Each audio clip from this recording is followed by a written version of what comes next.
We're live. We're all waving at you. This is terrifying, probably. Hi. Hello. Hi, everybody. We're back tonight, episode 12, Mass Effect Aftermath. Episode 12. Nice. Yeah. I assume for pretty much all of us, we're having a bit of a hazy evening, what with the wildfires and all of that. It's been pretty muggy out for the last couple of days here. Oh yeah. Yeah, pretty weird time. Yeah. But Tell me about it. apart from it being, I suppose, yeah, you with you being now in much closer proximity to those things, I imagine it's a bit worse for you. It's been kind of just like hazy for the last 2 weeks. Yeah, same here for the last couple of days. It's been just kind of weird and hazy outside. But anyways, Why does the air taste like bonfire? Yeah, there you go, because there's a big one happening somewhere. They should. Last time, what was that, Torque? What? No. Do your last time. That's a way better idea. All right. Well, last time, the group finally came face to face with the Goru Bahir after after spending a day planning and coordinating with the locals, implanting some explosive devices into some unfortunate farm animals, and sort of taking up a position kind of amongst the ruins of this old farm that have been ravaged by the Bahir. Probably fairly early on in its kind of time in the region, or at least when it became a menace. You defeated it after a pretty intense battle where a lot of things went correctly. Not everything, but a lot of the key things went well, and you were able to defeat the creature. With only the Mako taking damage.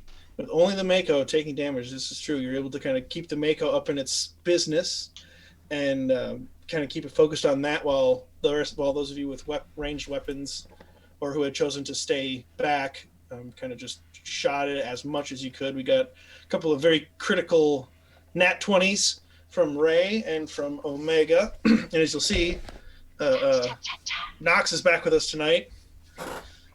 Hey. And we're all doing it again. You all you detonated the explosives, which ripped a big chunk of it out. Ray took her shot, which blasted a giant hole through it.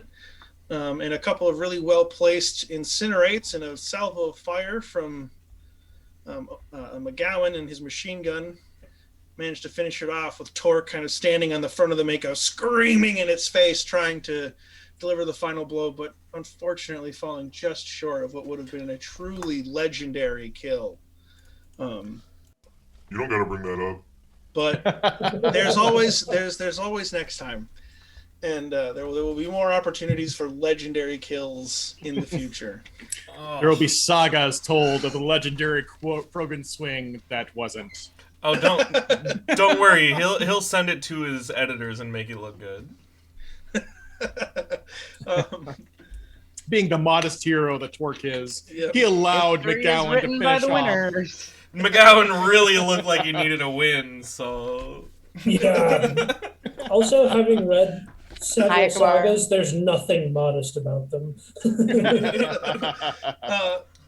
But after that, you repaired some of the damage to your Mako, kind of took a little bit of a rest, and returned to Sarau, the village that had been kind of at the center of the Bahir's reign of terror.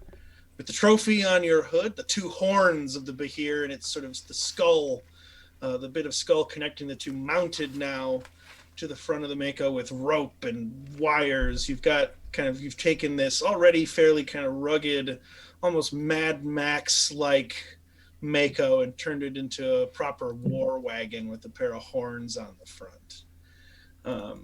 You partied with the locals, who at first were in kind of disbelief, but once you showed them the horns and once you showed them the recorded footage captured by Torque's Omni tool, they began rejoicing and praising you as local heroes. And after spending several hours drinking and recounting the tale to them, you decided it was time to return to Port Falstone. And upon entering the city gates, you received a message from your friend and your contact and your employer, Wayland Gree. So you returned to Gree's Tap, the sort of front of his operations, were shown in and given access to his office where he was speaking with his wife, where he informed you just before we ended last time that he had good and bad news for you. So with that, you all are standing in his small and simple office, but outfitted with the types of things that the necessities. There's not many amenities in here, but it's a bit comfy, and he's got his desk and his in the cabinet, and there's a safe, and he's sort of sitting on the desk drinking some liquor as you all stand around, and he looks at each of you in turn, his wife standing next to him, the two of them having just finished what appeared to be a somewhat weighty conversation just by the expressions on their face. And he says to you, well, I've got some good news and some bad news. Which do you want to hear first? Let's start with the bad news. I was going to say good news. Then you go with the good news later because it kind of makes the bad news a little easier to take. But what if the bad news is worse than the good news, and then the good news seems like nothing after it? I mean, the bad news is usually worse than the good news. Very well. That's what makes it the bad news. Bad news first. He's right. All right, well, if you want the bad news first. While you were gone, the LMD presence expanded in Port Falstone. And I've been told there's a new CO at their headquarters. About 50 troopers, some engineers, a couple of those squad leaders, and accompanying vehicles, mechs, and support crew, as well as what looked like a bunch of workers headed back out in the direction of that dig site. They haven't been causing any trouble in town on our name, have they? No, fortunately, I've been able to use my influence around town to slip them information that it was the Red Corsairs who were responsible for the massacre at their campsites. So the heat is off us for now. But they have been, it's a bit strong to say applying pressure to Magistrate Danvers, but we've been made aware that there's a LMD frigate flotilla in orbit over the city. 3 Lagarin-class frigates and an Athabasca-class carrier. Do those names mean anything to me? Yeah, for you, the Lagarin-class frigates are like kind of the run-of-the-mill LMD frigates that when the flotilla like this, which you've encountered in other jobs over time, is 3 escort frigates for an unarmed troop carrier that also has usually which oftentimes has a hangar inside that can support up to 50 fighter and interceptor craft. Okay. Okay. And the frigates themselves are significant. The Athabasca, which is spelled for your notes, Athabasca. They're unarmed, but they can transport over 100 infantry apart from the crew that's required to operate the ship. So they're not playing games. Yeah, and these 3 frigates are they're more designed to deter. In your experience, the way these battle groups and these flotillas work is the frigates provide support against capital ships, and the carrier uses its fighters as kind of running interference, fighter to fighter kind of combat. um, and I've been fortunate enough to be able to get the names from my contacts in the magistrate's office. The flagship is the Lycos, and the other two ships are the Morovo II and the Jacus. The carrier is the Vortune. And apparently these are the ships of the LMD 111 Security Enforcement Regiment. So they've got probably more troops than what they landed in orbit. So I assume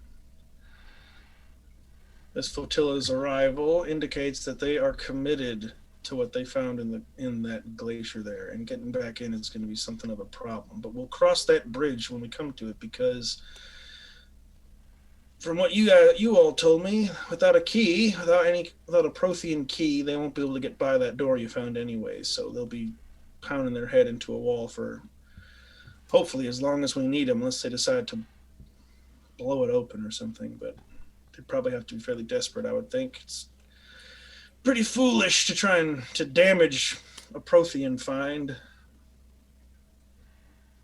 Depends on what you think is on the other side of the door. It's true.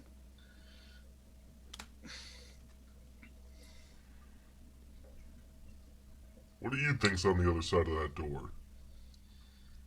Well, most of what we found of the Protheans, from what I've read, going to school and stuff as a boy, is most of what the technology that we've discovered is based on Prothean technology, as far as I know.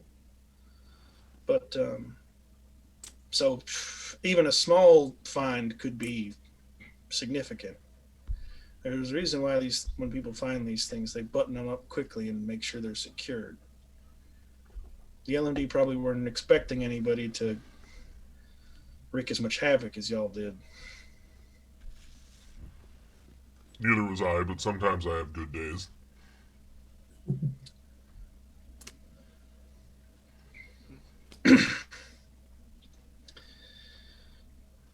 Yeah, so apparently the old CO over at the headquarters there was a man named Colville Toombs, a human. Not military, a survey team lead. But the new commanding officer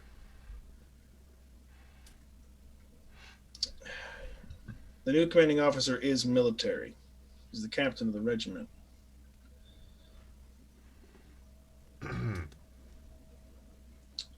Captain Quintius Palin.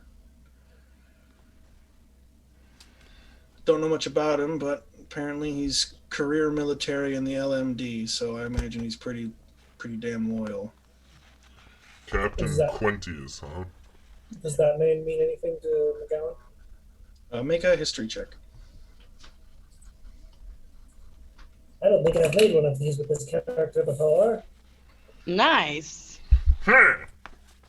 Huzzah! The name is Captain. His name would technically is Quintius is his first name, so he would be Captain Palin. Oh. Captain Quintius, Quentius Pallin.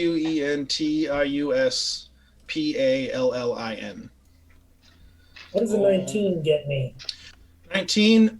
Yeah, you've heard of him. He's not like a big military hero or anything. He's the captain of the 111 Security Enforcement Regiment, which is standard military, not special forces. But anytime a regiment is between like 100 and 130 infantry plus support vehicles and staff and stuff. So a deployment of an entire regiment is not something to be scoffed at. Yeah.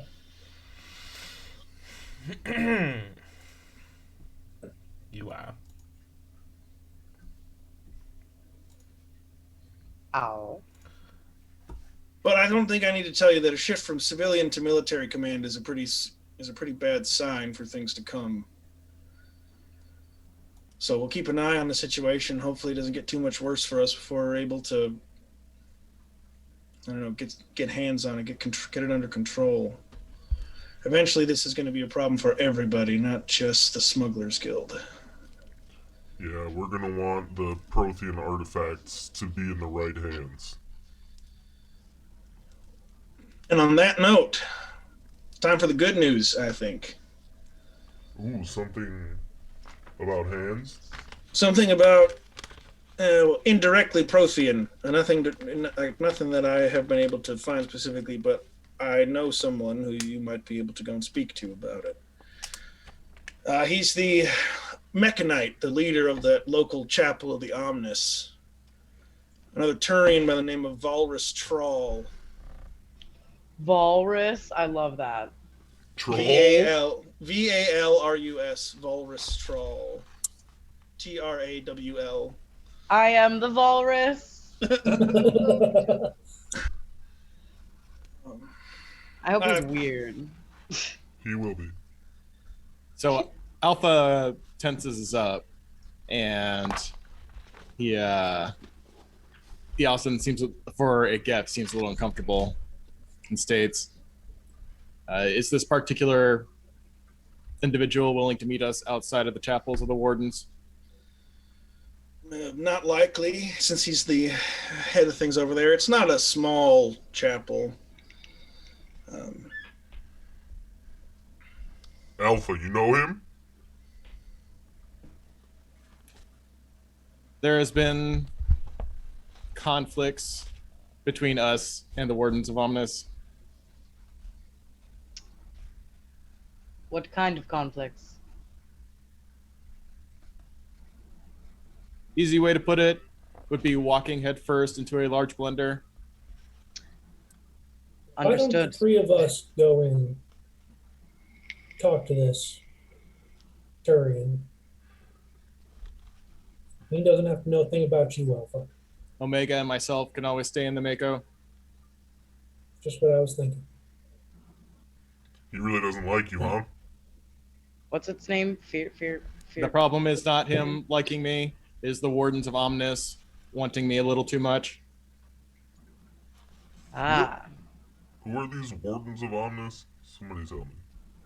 Well, the Wardens, I don't know much about the whole thing, but it's kind of a techno religion. They not deify, but they revere ancient and powerful technology.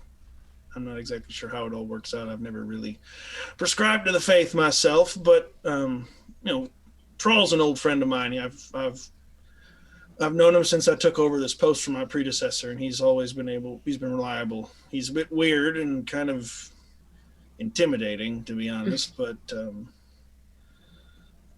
Doubt it. if there's someone in town who knows anything about Prothean technology, or where you might be able to find something that could point you in that direction, it would be him. He's been around for a long time.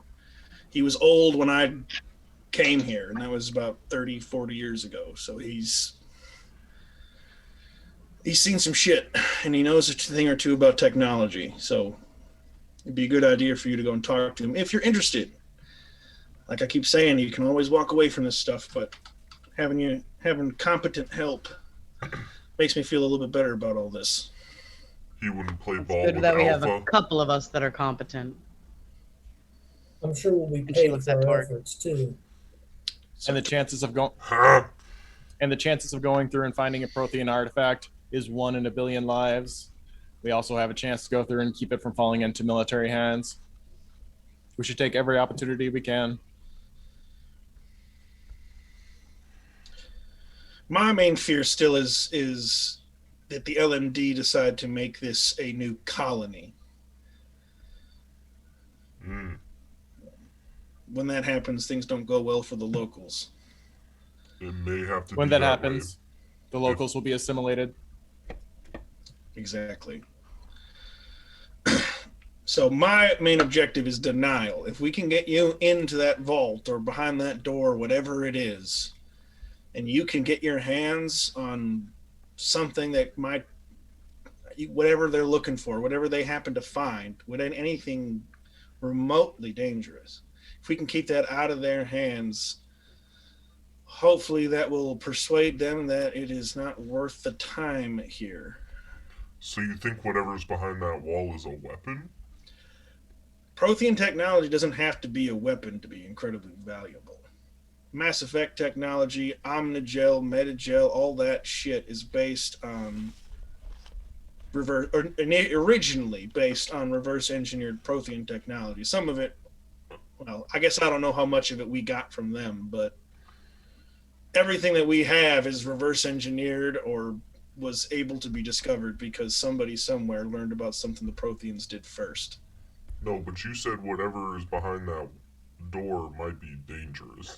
It could be a weapon. It could be something that gives them the ability to make their ships more fuel efficient. Anything like that is dangerous, and they're a powerful organization. Oh, that kind of dangerous. Yes, anything that enables them to grow in power. It does not have to be a weapon. I don't know what's behind that door. I don't know anything about Protheans.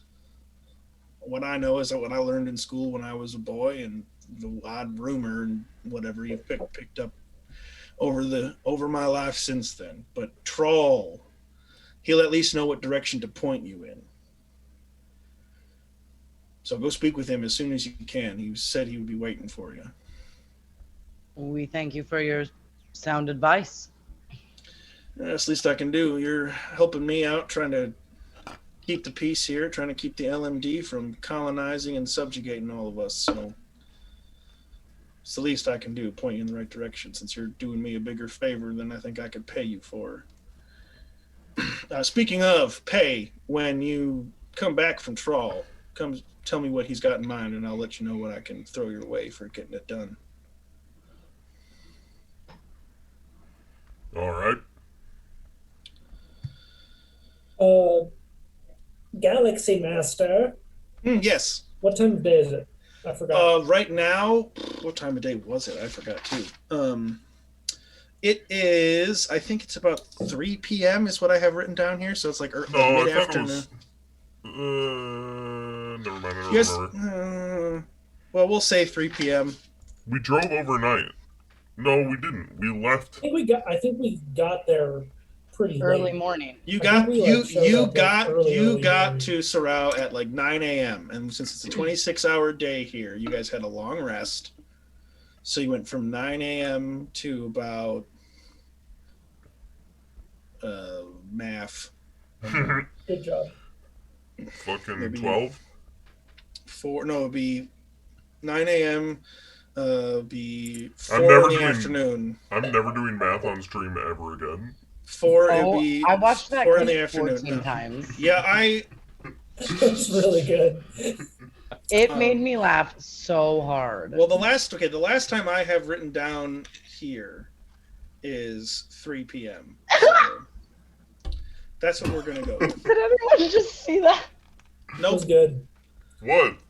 I wasn't just put the watching. arms up on my chair like a second ago because I was stretching, and then I went, and just like didn't have an arm there.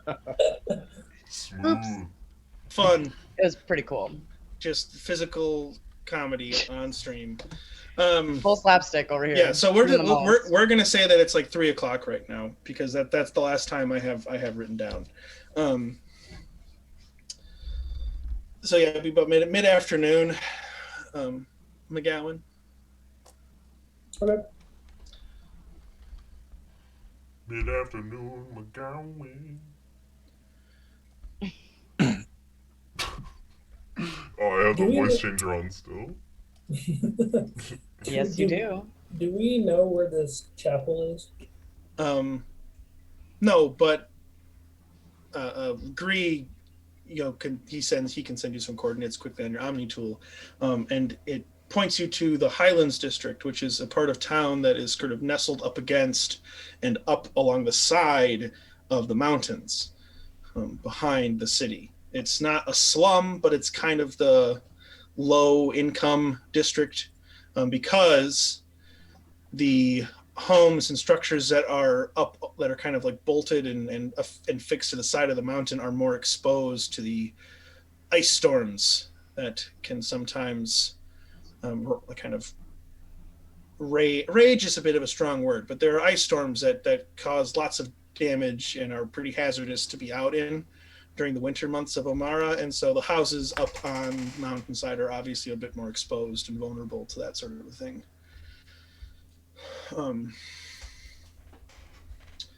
But yeah, it's in the same district that the White Star Cafe is in. And you guys have, I think you've come, I don't know, I don't think you've walked by the chapel. I think you've walked, like you saw it at a distance, I think, walking between destinations.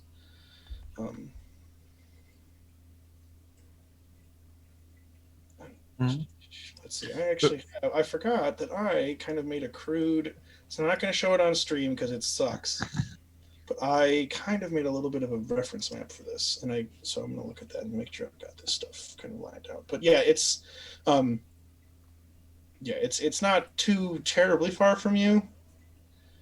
Where do I have this maps doodle? I completely forgot that I made this. Before we head to the chapel, I recommend we drop off our proof for going through and killing Bahir. And then I wish to go through and place Omega at our current state of residence.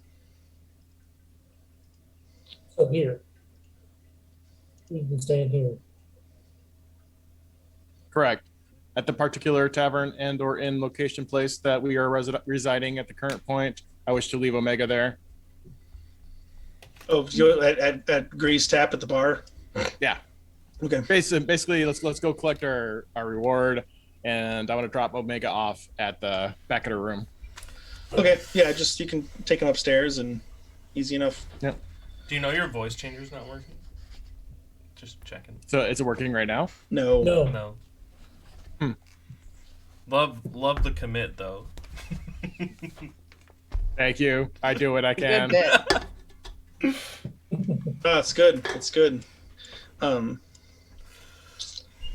Yeah, so it's easy. Yeah, you can just leave Omega up in your room. It's fine. No worries. And if you want to go collect your bounty, that's a pretty short walk. You know, like I don't know, it was like 20 minutes or something from you, from Grease Tap, in the center of town. And there's the familiar bounty board as you are all walking out. It's a it's a nice day today. If I remember our last weather roll correctly, it wasn't like cloudless, but there wasn't a ton of snow, and it wasn't like super overcast and windy and cold.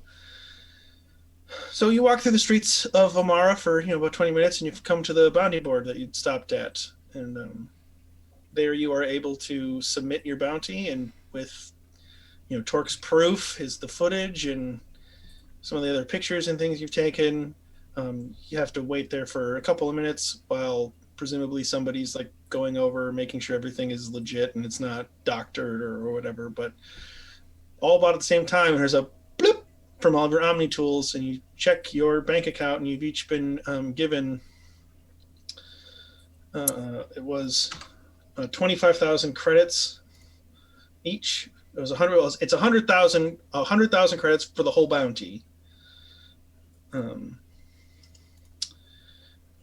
And I don't think there were any bonuses, but let me double check.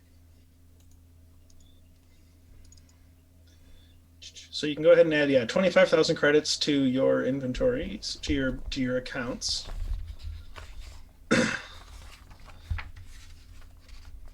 Yep, that was it. Just 100,000 credits to divide amongst yourselves. So.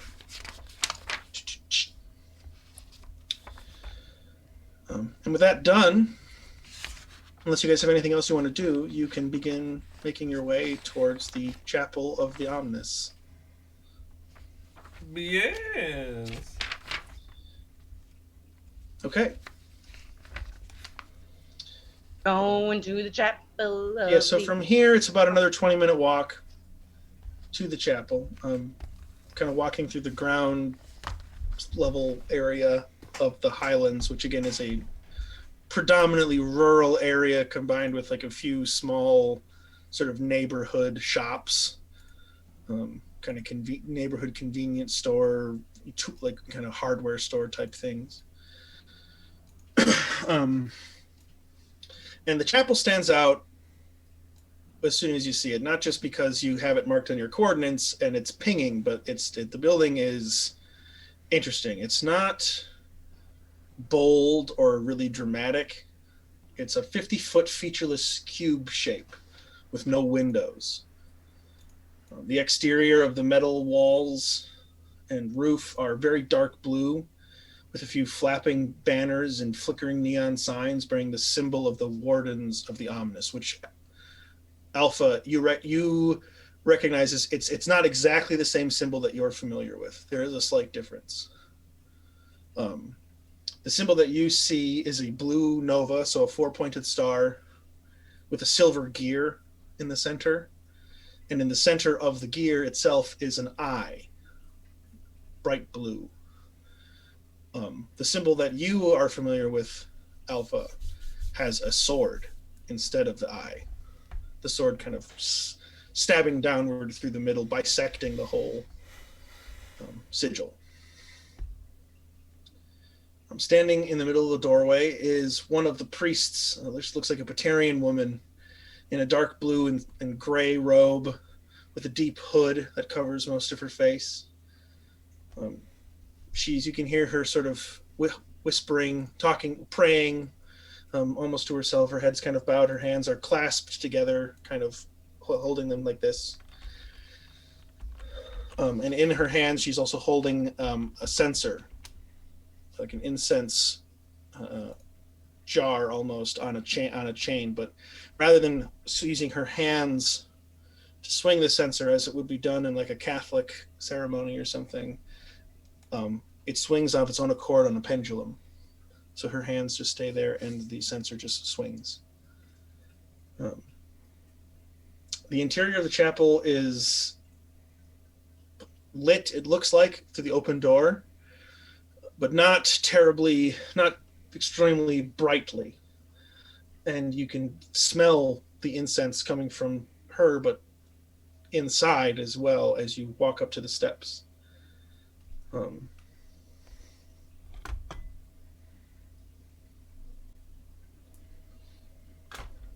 Well, something smells lovely. Quite. Wasn't that a lovely scent? I'm not actually saying this stuff. I figured. I was. This particular chapter seems to be a separate one from the one that is looking for myself and Omega. We can enter. Let's just make it quick. Let us know if anything changes. You will know things are changing when shots are being fired. Ha ha, ha ha, ha ha. It's not anything I'm not used to, Alpha. My shields are up.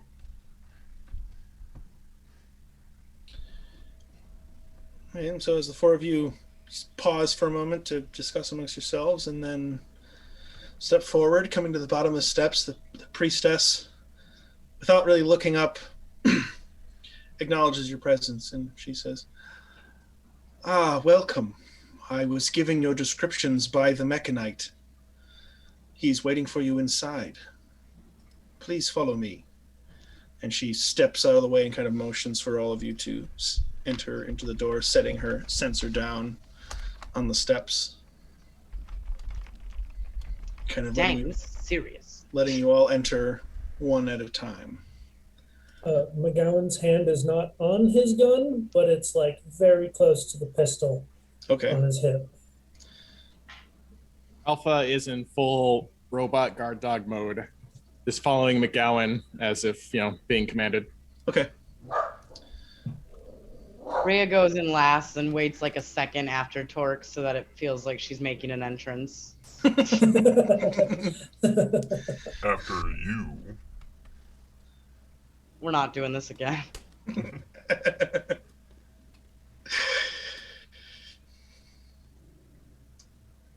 So once you're all in, she kind of follows in beside you. Who's in front? McGowan will be in McGowan. front. Okay. So she's kind of walking. She kind of steps up and steps into stride with you a little bit, getting a little bit ahead of you, McGowan. And excuse me. As she kind of leads you, she kind of continues to speak. The Mechanite is currently in communion with the Omnis, but he made us aware that you are to be admitted when you arrived. And she kind of uses her Omni. She uses her Omni tool to open up a sliding door inside of this space too. There's just one. The light source that you saw from inside, you can see, is just a single hanging like globe of sort of pale white light that illuminates the space, but in a kind of dim sort of way, hanging above the pulpit, which is at the far end. And there's all kinds of what must be religious iconography, but it mostly looks kind of like just sort of jumbled tech to you guys. Lots of sort of cables hanging from the ceilings, lots of kind of metal plates and things that have been welded together. It's not ugly by any means. There is like an art to it, but it's hard to make out what it is. Not really having any insight into the religion, into the faith itself. But it clearly has meaning. You know, sort of there's pillars on metal pillars that are kind of lined with cables that have been woven together and wires. There are statues that look like they've been built on the frames of defunct mechs. Like these deactivated mech skeletons have had additions made onto them. Some of them are standing, some of them look to be sitting in sort of positions of prayer. It feels very strange because there isn't a lot of religion like this these days. A lot of the religions that are practiced, like Rhea, you'd be familiar, like this. There's a lot of it is more spirituality based than it is faith and worshiping of like kind of divine symbols. It's more spiritual, I guess, is maybe a better way to say it, rather than religious. As a lot of the popular religions in the galactic community. But she shows you back to, oh yes, McGowan. Are there any other people? Are there priests, priestesses in this room? There are four. Four in robes. Hard to make out the genders or races because of the dim light. Again, there's no windows. The only natural source of light is coming in through the slightly open door. McGowan is more worried about number and position. Sure. There's four of them. They look to either be praying or seeing to other sort of menial duties, cleaning, kind of tending to some of the altars and things. It's not a very large building. It's a chapel more than it is like a church or a cathedral or anything. So the priestess shows you to this door at the back of the hall, and with her Omni tool, she opens it, and inside is just dark. You see sort of flickering blue lights. Some of them are persistent, some of them flicker, but it's a very dark room. And as the door slides open, you feel the air temperature already on this fairly cold day. The slight warmth of the interior of the building suddenly drops again as a kind of a wave of cold air doesn't rush, but slowly drifts over your group as a low-hanging layer of fog sort of flows out around your ankles. And as you step in, standing outside before you step in, she reminds you,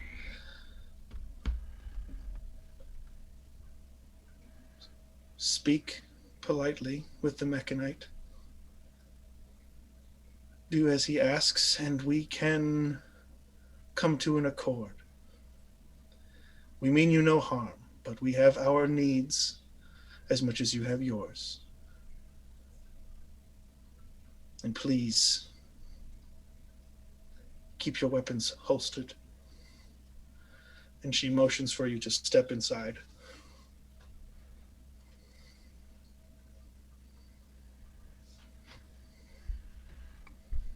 Torque is feeling rather Politely. like reverent and like he knows how to play in a chapel. He just follows. Okay. So McGowan, Oh, you yeah. step. Oh, sorry, Rhea. Rhea's. Well, I was like, Rhea's got all sorts of poison masking, so she would be just fine. Okay. So McGowan and Alpha, you enter first, and then Torque and Rhea.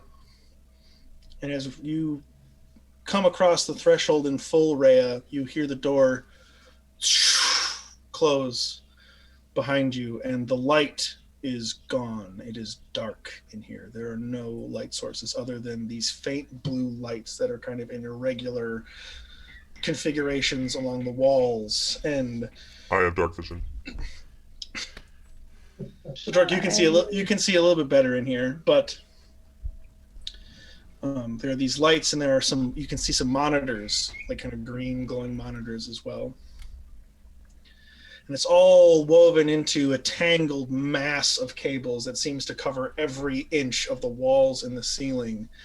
And it wraps up and around where 6 pillars spaced kind of equidistantly, in 2 rows of 3, which look like server banks more than they look like stone pillars.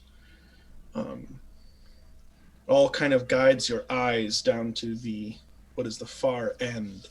And those of you who can see fairly well in here, you don't see anybody. There's no one in here.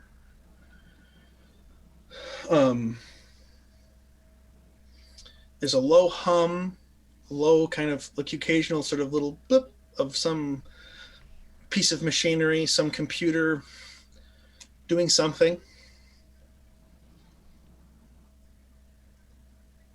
And kind of looking around, you're able to just kind of make out that all of the cables kind of seem to go towards one point on the far wall where these columns are guiding your eyes, and kind of in the mass of cables as you begin to step forward, still cold, still kind of surrounded in a bit of fog,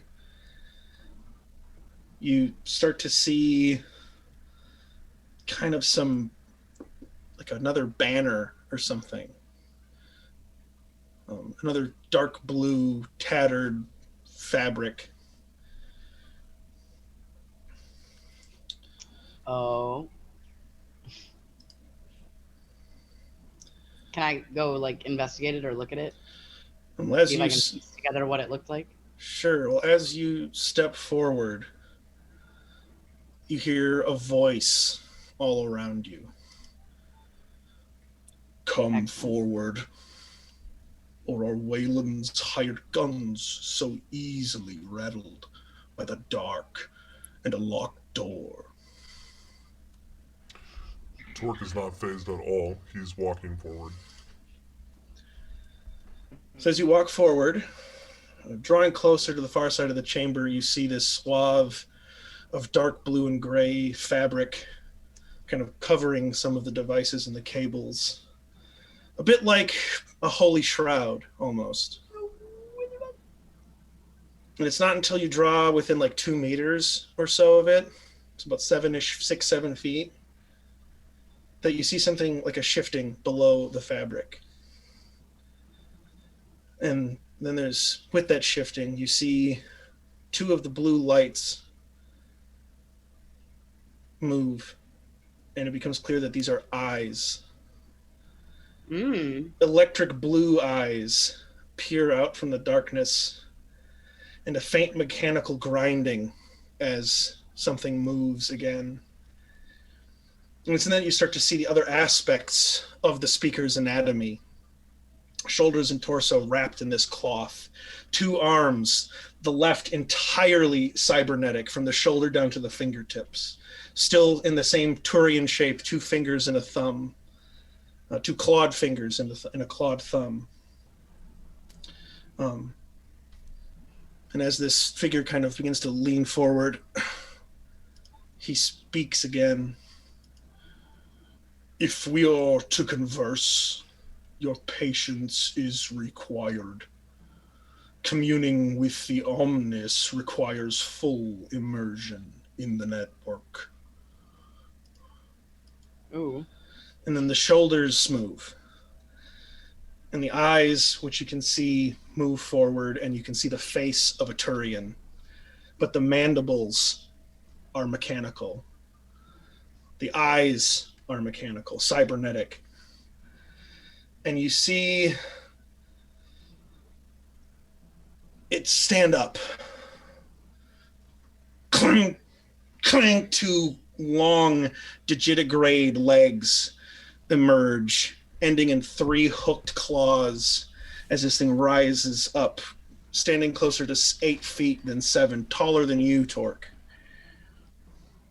And as it does so, you see the massive wires behind him from his head, arms, and spine start to just fall away with sort of clicking and hissing sounds as he sort of, these mechanical pieces of his body sort of start to kind of shift and almost kind of come out of a stiffness, kind of flexing almost underneath this cloak. And he's big. Again, he's closer to 8 feet tall. He's wider in the shoulders than a normal Turian would be. And this shroud covers most of his torso and both of his legs, one of his arms, big parts of his lower jaw, and other parts of his face are all cybernetic. And he reaches out with a right hand and from kind of within the wires pulls out a staff with that symbol at the top, the Nova with the silver gear, and inside the eye, this eye is glowing the same color as his eyes. And he says he steps forward, kind of comes to his full height, leaning on the staff. You notice that he has a limp. His left leg doesn't seem to move doesn't have the same range of motion as his right does. So he has a very pronounced limp where he leans heavily into his left side as he steps forward towards you. As he steps forward, can I give like some sort of respectful bow? Absolutely. Okay, I do that. And I look at everyone else. I say sort of out of the side of my mouth, like, are we supposed to? Is that what we do? She said be respectful. This might be a sign of disrespect. I don't know. McGowan will sort of put his hands behind his back and just bow a little bit. Yeah, it's nothing crazy. You see just sit. You see his face, the eyes kind of looking at all of you, taking you in, and there's this very like almost soul-piercing quality to them. Like he's able to see intention. Mad Eye Moody. And he speaks. My friend Wayland said you needed assistance in locating information relating to the Protheans. I do not know precisely where you can find such knowledge, but I know of a place where you can find the information necessary to pursue this lead. But we must strike a deal. What say you? What's the deal? What? You bring me information, data. I know of a place on the moon, the 4th moon of this world, Miris. An irregular rock no more than 2 kilometers across in orbit.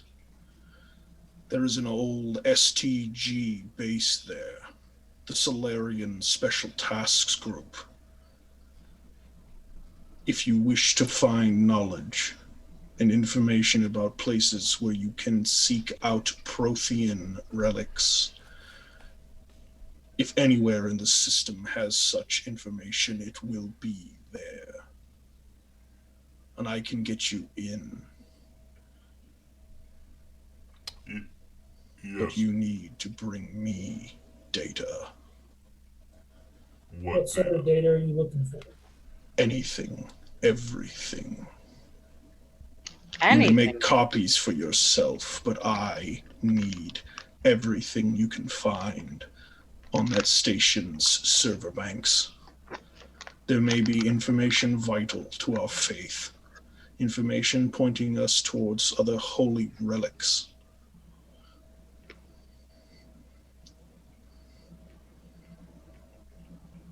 So we just need to bring him a copy of whatever we find. That's fair enough. Yeah, I've got no problem with that. The only other problem here is that we don't have a ship.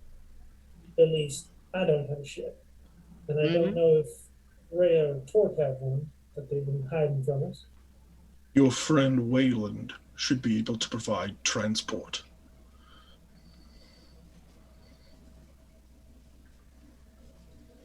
To answer your question, no, I do not have a ship that I'm hiding from you, McGowan, but good try.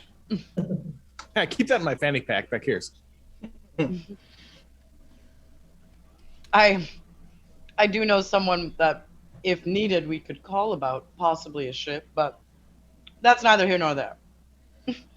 As I said, our mutual friend Wayland can assist That you. sounds like a better idea.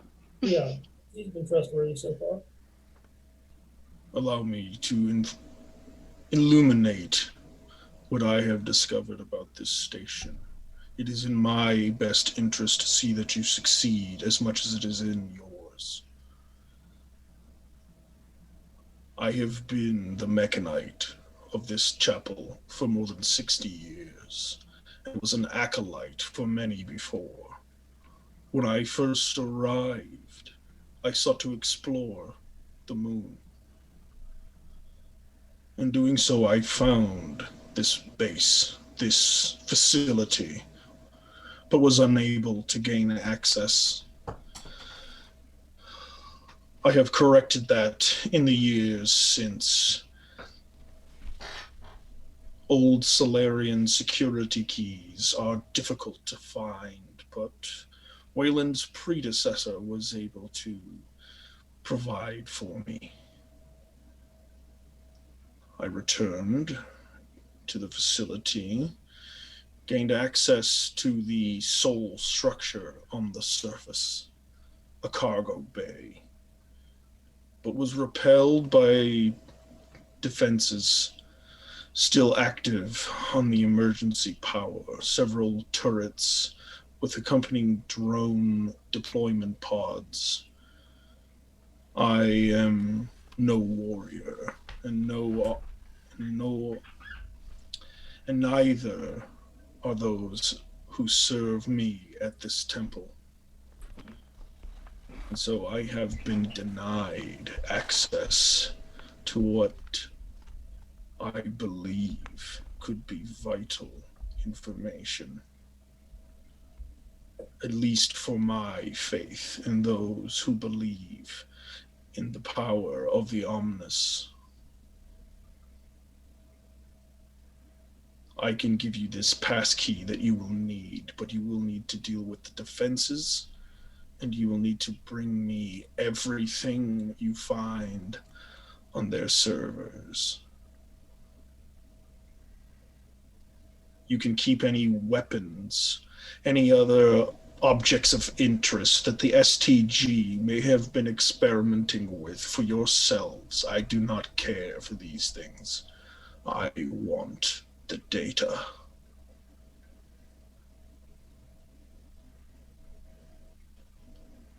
All right. And as he's been talking, That he's honestly kind of, doesn't sound like, that difficult. shifting and pacing a little bit, still emphasizing, he's not emphasizing, but the more he walks, the more you notice how kind of severe this limp is, and how he's already super strange and very, for lack of a better term, like inhuman. And this limp that he has just kind of adds to that. He doesn't his anatomy is wrong, quote unquote. And this limp adds he makes him a little bit more strange and unsettling.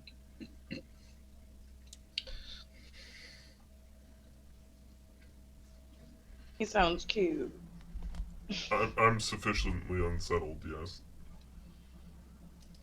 Well, sort of. When do you? Oh, damn it.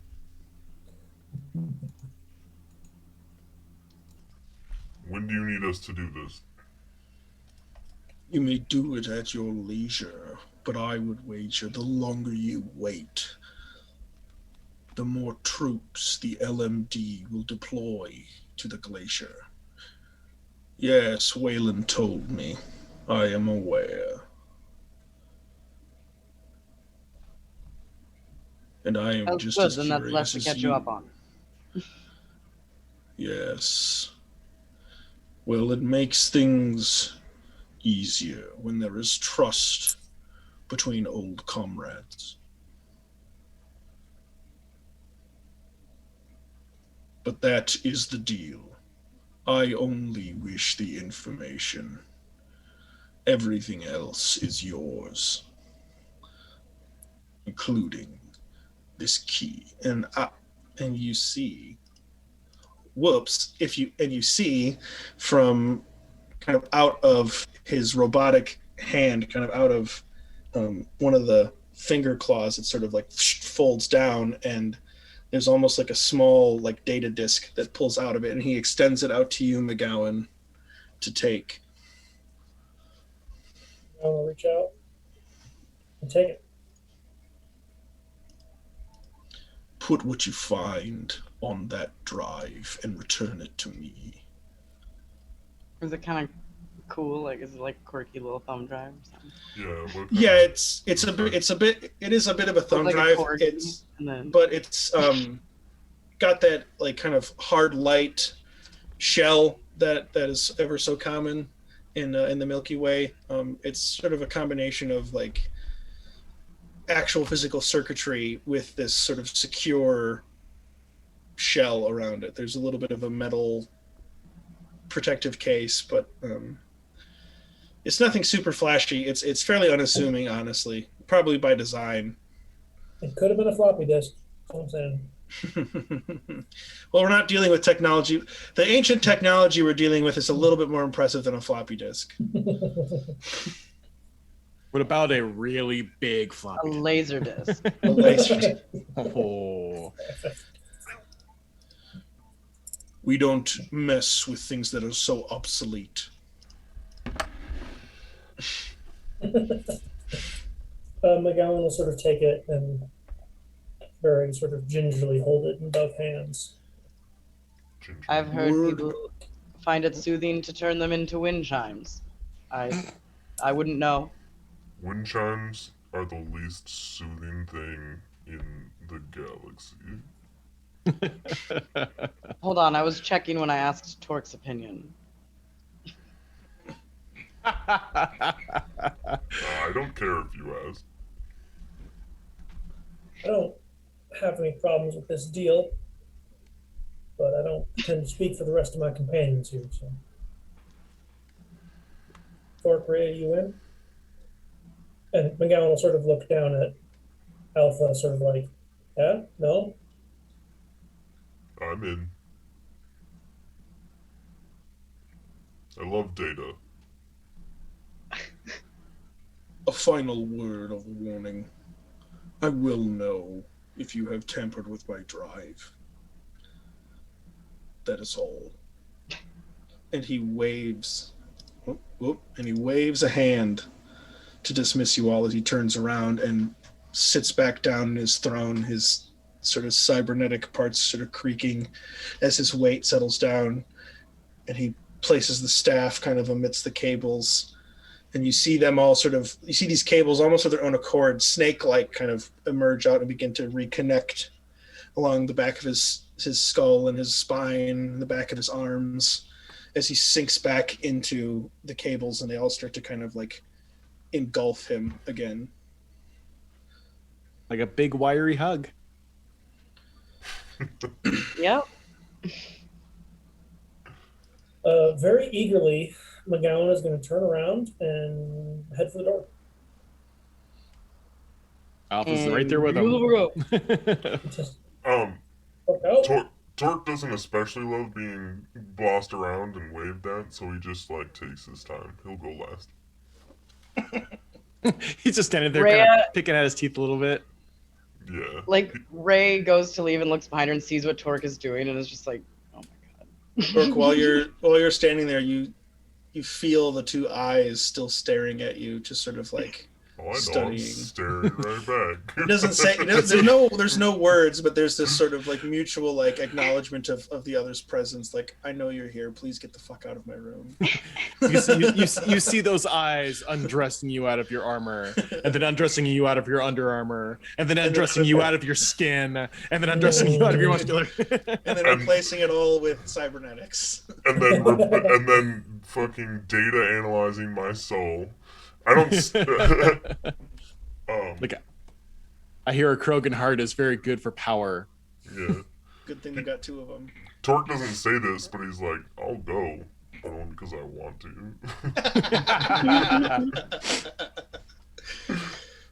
But with the exchange done and this data drive in hand, the door closes behind you, and you kind of feel the cold air dissipate, and it feels, and even in this sort of fairly dim main room, it feels extremely bright out here, especially for those of you who don't have any way to see in the dark well. McGowan and Ray, it's sort of like kind of like, you know, coming out of a music venue of like an afternoon gig. It's like, oh god, it's so I bright switch out my here. visor to sunglasses. There's so much time left in the day. Oh, I thought it was so much later than it is. It's deceptively dark inside. I need a glass of water. Yeah. Unless you guys have anything else you want to do in here, the priestess will just kind of show you towards the door and thank you for not making a scene or causing any undue trouble. And you find yourselves standing out in the streets of Omara with a new task sort of being laid at your feet. Well, I guess McGowan will head back, get in the Mako that we parked.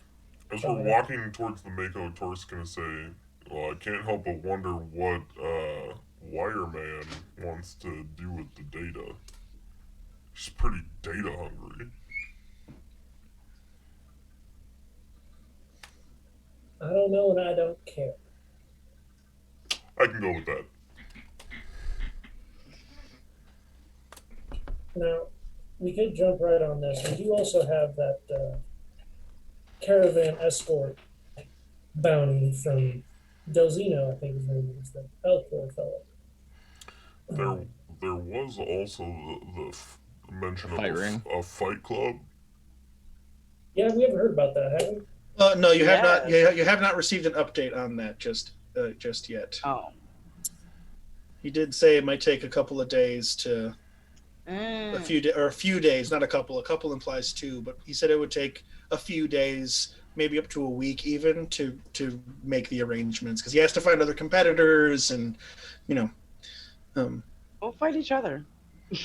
Well, it's a team tournament. It's a 4-team sort of like elimination style tournament. So it's one team versus another team on one side of the bracket, one team against the other, and then the winner of those two teams face each other to see who wins the pot.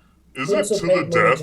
It was to the death, but he did also say that they have not like a super, it's not like an exclusive, but they do have a pretty rare, difficult, expensive, temporary Omni Gel program that they would be able to, or Omni Tool program that they can install for you that would essentially keep you from dying when you drop to 0 hit points. So like if you fail your 3 death saves, you're not dead. Pretty neat. Yeah, rather than having to roll for death saves in this, when you drop to 0 hit points and you go unconscious, you are teleported out by drones to like a med bay. Drones, you say? Yeah, you know, just like the Mass Effect type drones. Nothing like super crazy. Just little medical probe kind of guys.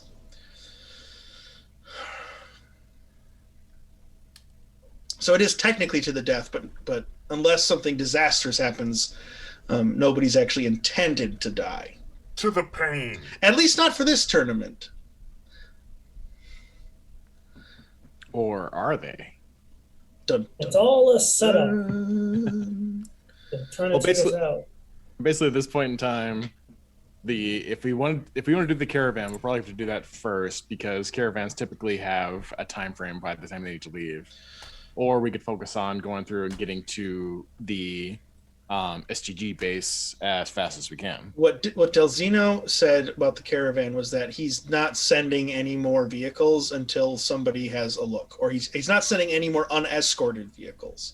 So he's basically waiting for you guys to say, "Hey, we're ready to go," and then he'll send you with a truck with your Mako as an escort, essentially.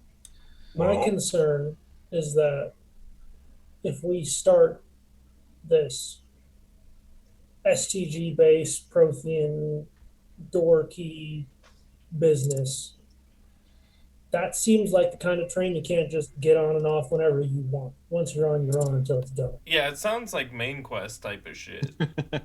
Yeah, so You might if want we to do want the to take side care of anything, missions.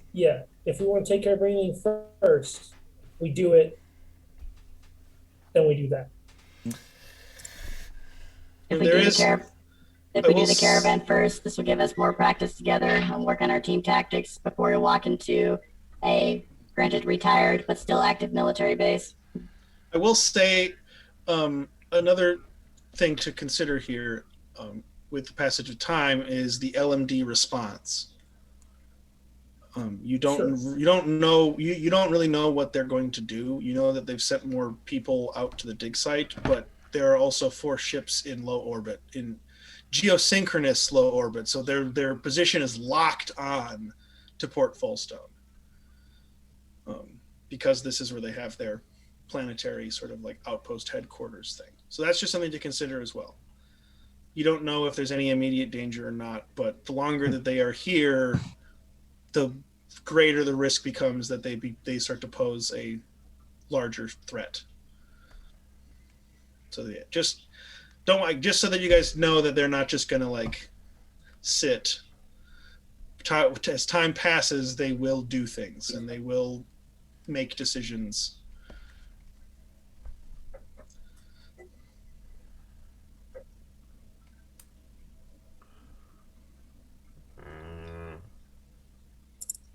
Well, I really want to try out the Mako with the Behir horns.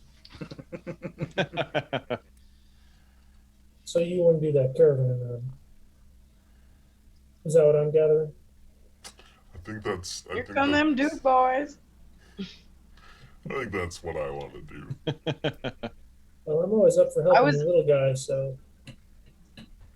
I was honestly interested until I remembered how much snow we were in and getting like a Mad Max bar that I could ride on. Like Rhea could just. I mean, you can. We just completely wrap you up in like a thermo suit. Oh yeah, you could get like coon up there. Get like a snowboard and ride behind the Mako on like a rope.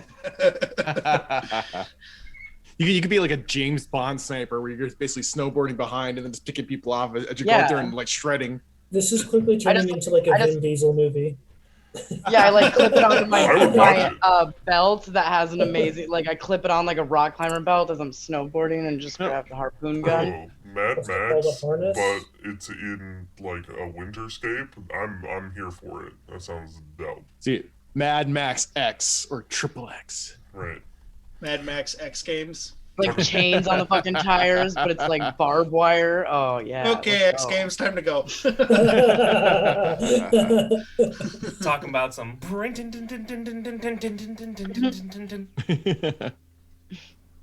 Well, 2 points. 2 points to bring up. One game, one meta. Soundtrack. Going through the game, like if we really think about it, we're still all pretty new to each other. We basically have gone on 2 missions with each other. So going through one more mission wouldn't hurt to go through and help us work on our teamwork. At a meta level, we're leveling via event, not by grinding. So by going through and doing the additional missions, that's not necessarily going to make us level faster, but we will find additional gear and money and things like that. So it's things to think about. Yeah, potentially additional information and stuff as well. That's the thing about sort of diverging from what feels to be the main path is that things will happen while you guys are still off doing stuff, but there are things to potentially be gained from taking these. Real life happens when we're not around. Right. Exactly. Logistically, it does make more sense to do whatever gets us closer to stopping the what's the acronym? LMD? The LMD, the Lusankia Mining Directorate. Yeah, those guys, the LMD. It makes more sense that, like, I don't know. If you really think about it. I don't think that they're just going to give up if we hit them hard again. I think the more we keep doing that, the more they're going to bring it. Also true. But like it's not every day that you find Prothean door buried in the ice. So true. What's for the caravan mission? Did they give us like an estimated distance, estimated time, how long it would take to do sure. it? Let me I have the document right here. Because if it's like a 2-day thing, 2 days might not make as big of a difference. If it's a 2-week thing. Okay, so it's in the village of Lausanne, which is sort of the opposite direction of Sarau. It's a bigger village, and it's about a day's drive or so. So it's a little further away than Sarau or sorry, I'm getting all my made up towns mixed up here. Sarau. It's a little bit further away from Sarau. The town you're going to is Lausanne, Losan, and you are escorting a truck. You will be driving and escorting the truck. Delzino's not sending any more of his people until the road has been cleared and he knows what's going on. So you will be responsible for an additional vehicle, an unarmed vehicle. Are we escorting the truck to Lausanne? Yes. Or are we going to Lausanne? The idea is to escort it to the village, so it can drop off its payload, its cargo, then filled and bring back the trade. So all in all, that mission would take about 2 days because you said it's about a day out there, correct? Yep. A day, little under a day to get out there. It's about 22 hours probably. Or sorry, 24 hours, because we have a 26-hour day here. Mm-hmm. So we're talking 2.5 days with the rest if we want to do the caravan one. It's southwest, to be precise for the direction-wise. Southwest of Port Fullstone. So do we want to go through and do we want to do this? Do we want to spend 2.5 days to go through and just then do the caravan quest quickly? Or do we just want to skip that and go straight towards the SGD base? What are you guys thinking? Well, 2.5 days sounds like a long time. What was the bounty on it again? What was the amount of money that you can make from it? That's in a separate document. 1 second. I have down. It's to escort the envoy to the village of Saral. It's a 10-hour drive. And it's a 50,000 bounty. I'm just going to double check. I'm pretty sure you're correct. But let me double check. Yes, 50,000 Galactic Standard credits to the village of Lausanne. Sarau is the little village that you guys were at for the Bahir fight. Lausanne is more of a proper town. Okay, but at least according to the information. But it is still a 24-hour drive out there and 24 back, correct? Yep, and then in addition to whatever time would be required to exchange cargo. Yeah, so then at that point in time, we're talking 12 grand a piece to go through and do this. That sucks compared to what we just got. You are also not being asked to go fight giant monster for this. Not asked. Doesn't mean it won't happen. Let me see if I have any other information about this that I didn't put in the. What cargo are they transferring?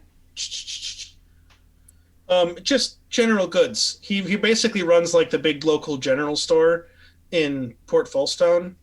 So it's just kind of food, odds and ends, basic medical supplies, nothing too high grade or too dangerous. But they don't have. He doesn't have any idea what's been causing the caravans to come back. The trucks aren't even coming back. So he doesn't really know what's happening. That's the kind of the big question mark is things the caravans are disappearing, but we don't know what's causing it. So it might be another beast. Or that beast or raiders. Yeah. Can we reach out to Delzino's about the fight and see if he has an estimated time frame on when they would be ready? Delzino's sound like he'd make really good pizza. You're talking about you're talking about Vagrant's Pit. Vagrant's Pit, yes. Vagrant is the Turian who runs the fighting pit. You could find out. That's something you can definitely do. Because if that's something where like the fighting pit will be ready in 2.5 days. Well, he didn't give you guys a way to communicate with him. He told you he would reach out when he was ready. So if you wanted to talk to him, you could go back to the sort of shop. And the Vagrant's Pit is also in the Highlands district. But it's in the ground area. So it's not up on the mountainside. It's down in the ground, like the White Star and the chapel. So it's actually not too far away from where you guys are right now. It's probably like 15 minutes, 10 minutes, like walking, not even in the Mako. So we can either look at going through it. We can go ask him if he says it's gonna be ready in about 2 days. We could do the caravan to the fighting pit and then have all the side quests taken care of, or we can just go straight towards the STG base to get that part taken care of and come back. And then either coming back, we could do the side quest then, or coming back, LMD could have taken over things.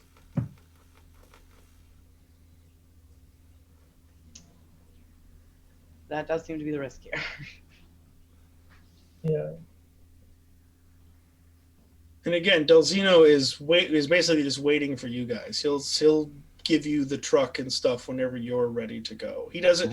You guys told him you were going to do it, but the conversation that you'd had earlier, or you had with him a few sessions ago, it didn't sound like you'd had much success with people actually following through on doing it.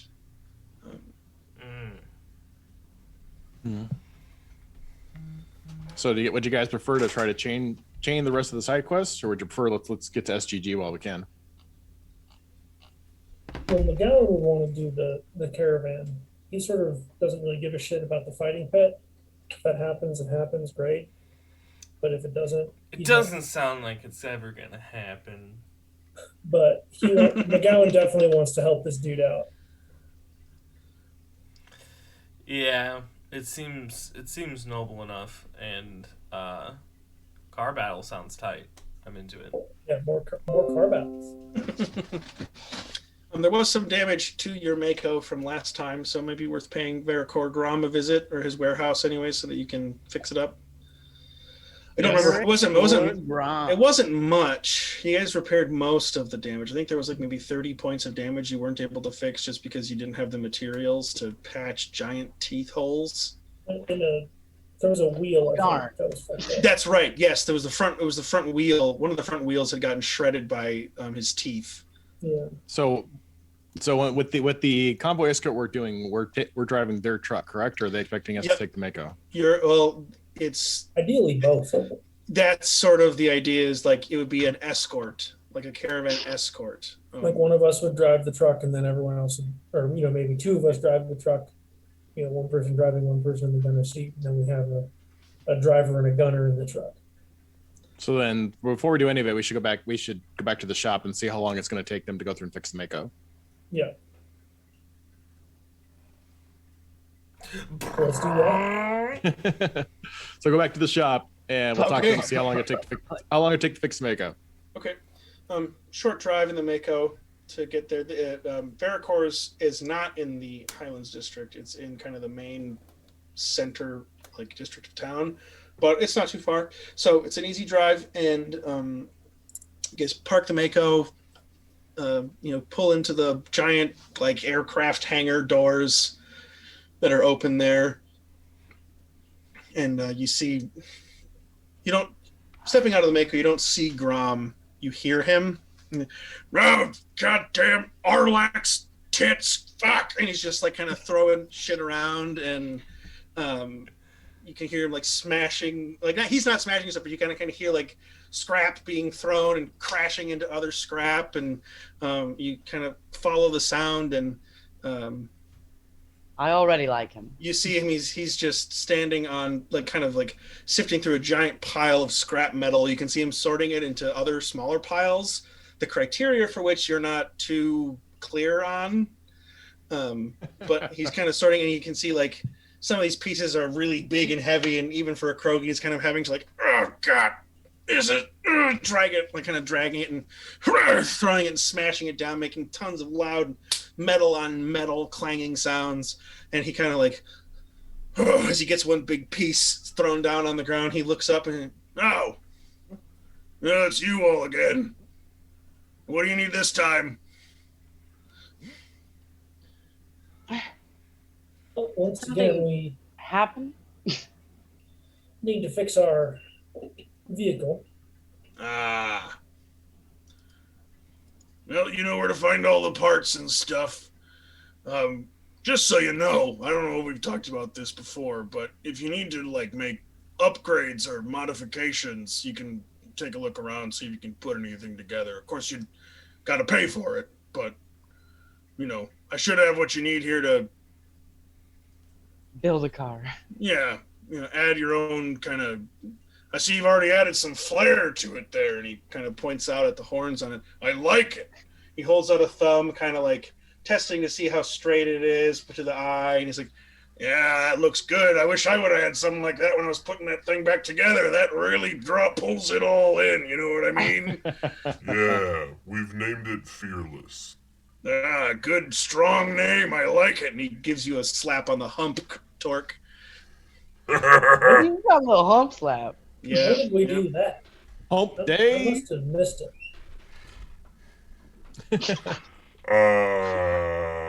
I thought we voted on Did it. you name it Fearless? I mean, it's a good name, so I say we keep it. Yeah. I mean, I don't disagree. I just don't remember being included in this conversation. I named it Fearless, and well, do you guys like it? Works for me. While the organics are going through and discussing whether or not Fearless is the name, I'm going to start looking through the parts to see what we have to repair and any upgrades. Okay. Go ahead and just make a quick for a investigation. comfier chair. Torque wants to look for some paint. Paint? McGowan's going to help Torque look for paint. Okay. What color are we going? Go ahead. Yeah. What color are you looking for? Black. Well, Matte black. What color is the makeup? Oh, I was looking for something that would contrast with the Mako. Your Mako is mostly rust colored. It doesn't really have any paint on it anymore. It's pretty much just rusty metal. Maybe we just need a scraper. And there's like a little bit of some of like the old white paint that Makos are come with stock on there, kind of like a little bit of patches. But the patches that are there are mostly underneath or like poking out from underneath where metal plates have been like bolted in place and like welded in and stuff. So Can I clean off rust with the Omni tool? I would say Is it superficial? I would say I would say you could do that. Like it's got the lasers in the Omni tool, or the micro lasers that can be fabricated by an Omni tool are not like melt through the armor of a tank. But yeah, you could use it to scour most of the rust off. I think that's okay. Okay. I would say that's fine. I want to then quick like on my Omni tool, bring up like a text editor and write Fearless, and then load that into the laser cutting software. Oh sure. And have it etch it into the rust. Nice. So the whole thing is rust except for a very clean Fearless. Yeah. Well, if that's how we're doing that, McGowan would help Alpha look for parts. Okay. Alpha, did you already roll? 18. Okay, McGowan roll separately. What am I rolling? I wasn't paying Investigation. I was more thinking about paint colors for Fearless. We can still, after I clean the parts off, you can't paint on rust. No. 10. 10. Mhm. It's easy enough to find metal plates and stuff that'll cover the bite marks. You do find a big chunky spare. There's a kind of a big pile of spare tires for different vehicles. Some of them are like car sized, but then there's like big ones. but then there's like the Mako sized like monster truck tires that you need, and there's a few spare tires that you're able to find, so you'll be able to replace the tire that's been shredded on the front. Well, it's the hydraulics on this bad boy. You moved the middle tire to the front, so you'll be putting the tire back on in the middle. This thing already had Mako's.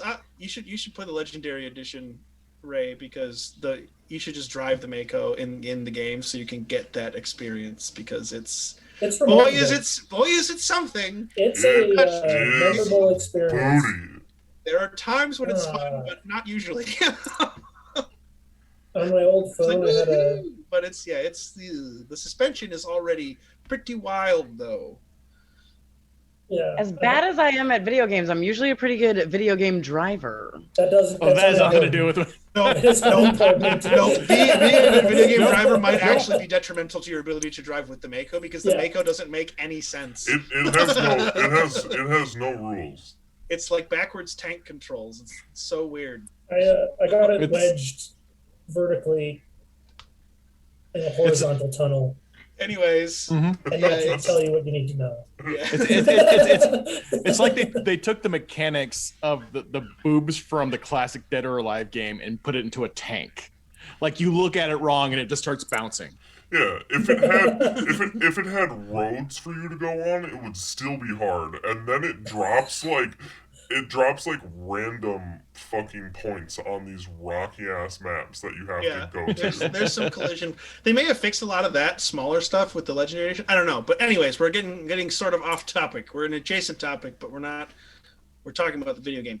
But that super duper high investigation check you got there, Alpha. You are with kind of some like pointers from Grom, who sort of like kind of shows you a few things of special interest. You find a few things that could be quite beneficial to the Mako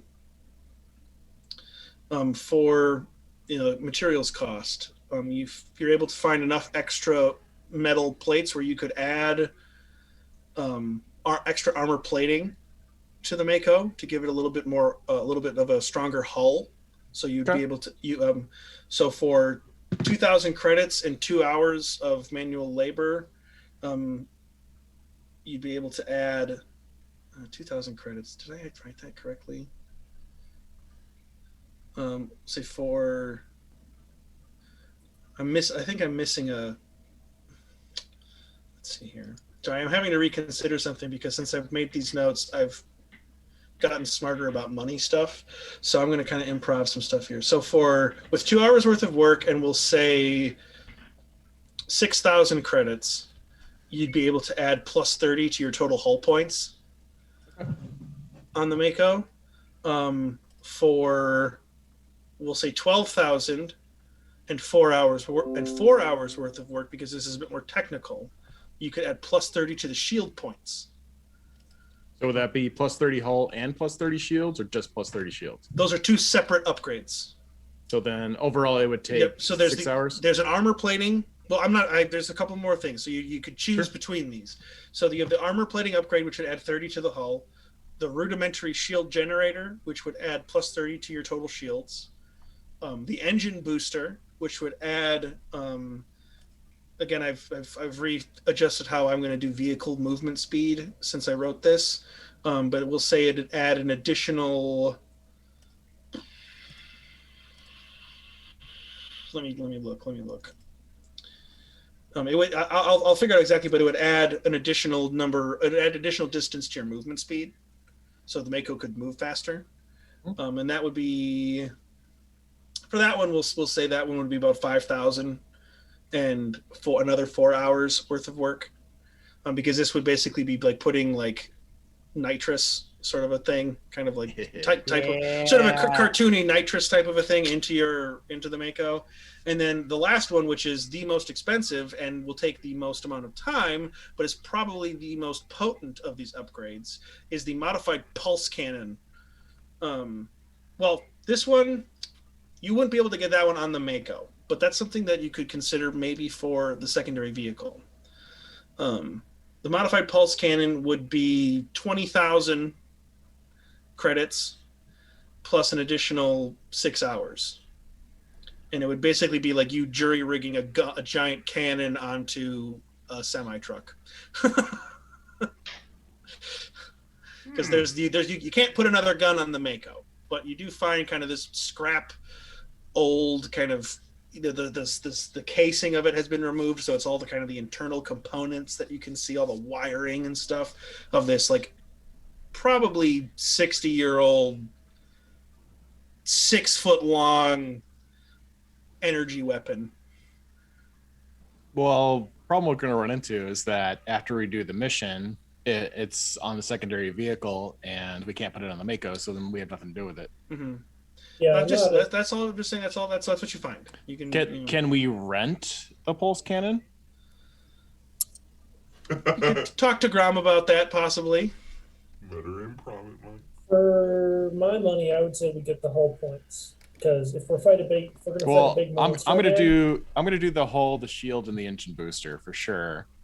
The pulse cannon can help, but we're not going to need it after the mission's over because we can't add it to the Mako. So if we can negotiate just renting it for the mission. And I will say, normally Makos don't have system slots, but because yours is already so highly modified and has been like put back together in such strange, abnormal ways, it has created openings for you to be able to make. Yeah. Essentially, you're able to just kind of. There are places where you can make modifications if you would like to. This is going to be the best Mako ever. It's going to get possibly. The upside is the other thing too to consider is that this is something Makos are vacuum sealed, so they can drive on like in environments without atmosphere. The only difference here is that the person whoever's in the gunner seat will definitely need to be wearing a helmet. If that is the case, because the gunner seat is not airtight, but the rest of it is.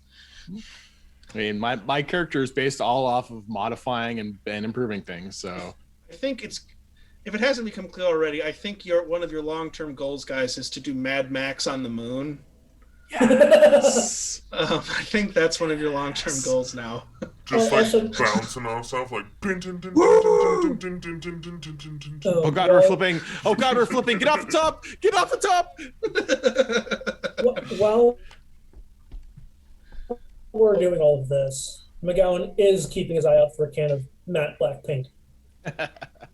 With that 10 that you rolled, I'd say yeah. You find a few cans of more of like spray. It's more of a spray kind of arrangement than it is like a paint can. But yeah, I mean, I wasn't gonna like slap it on with a paintbrush. Yeah, you find a bunch of matte black paint. Easy enough. Nice. All right, so with the Mako.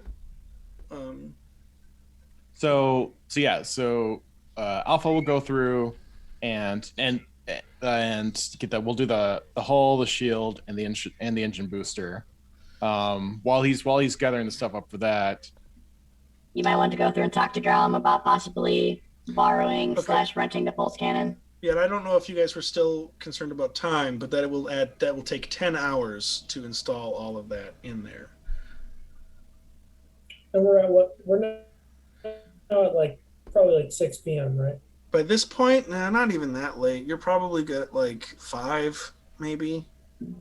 Because it didn't take your conversations didn't take too long, and it hasn't taken too long to drive around. You haven't been driving super far. But that would, with a 26-hour day, that would put us at 2 o'clock in the morning. No, because it's 3. It was 3 p.m. when we started the session. Yeah. So a couple hours of work puts it at 5 p.m. Yeah, and then if we do. I see what you're saying. I'm sorry. Yeah. Yes. Yeah. So if we do all the work, it'll be 2. It'll be 2 in the morning. Yep. If I've done my math correctly. Yep. But somebody can go and check in with Delzino or whatever and get his vehicle while that's going on. There's other stuff you guys can do to fill the time if this is how you want to, depending on how you want to do things. Yeah, I mean, we can go through. One of us is going to want to talk to Wayland to see how long it would take him to get the ship. Like, does he have it ready? Does he need a day or two to get it ready? And we can also reach out to Vagrant's Pit to see if they have any kind of time frame for that. Besides going through and getting any, and like checking the shops for supplies, weapons, and things like that, you want to do while we're here.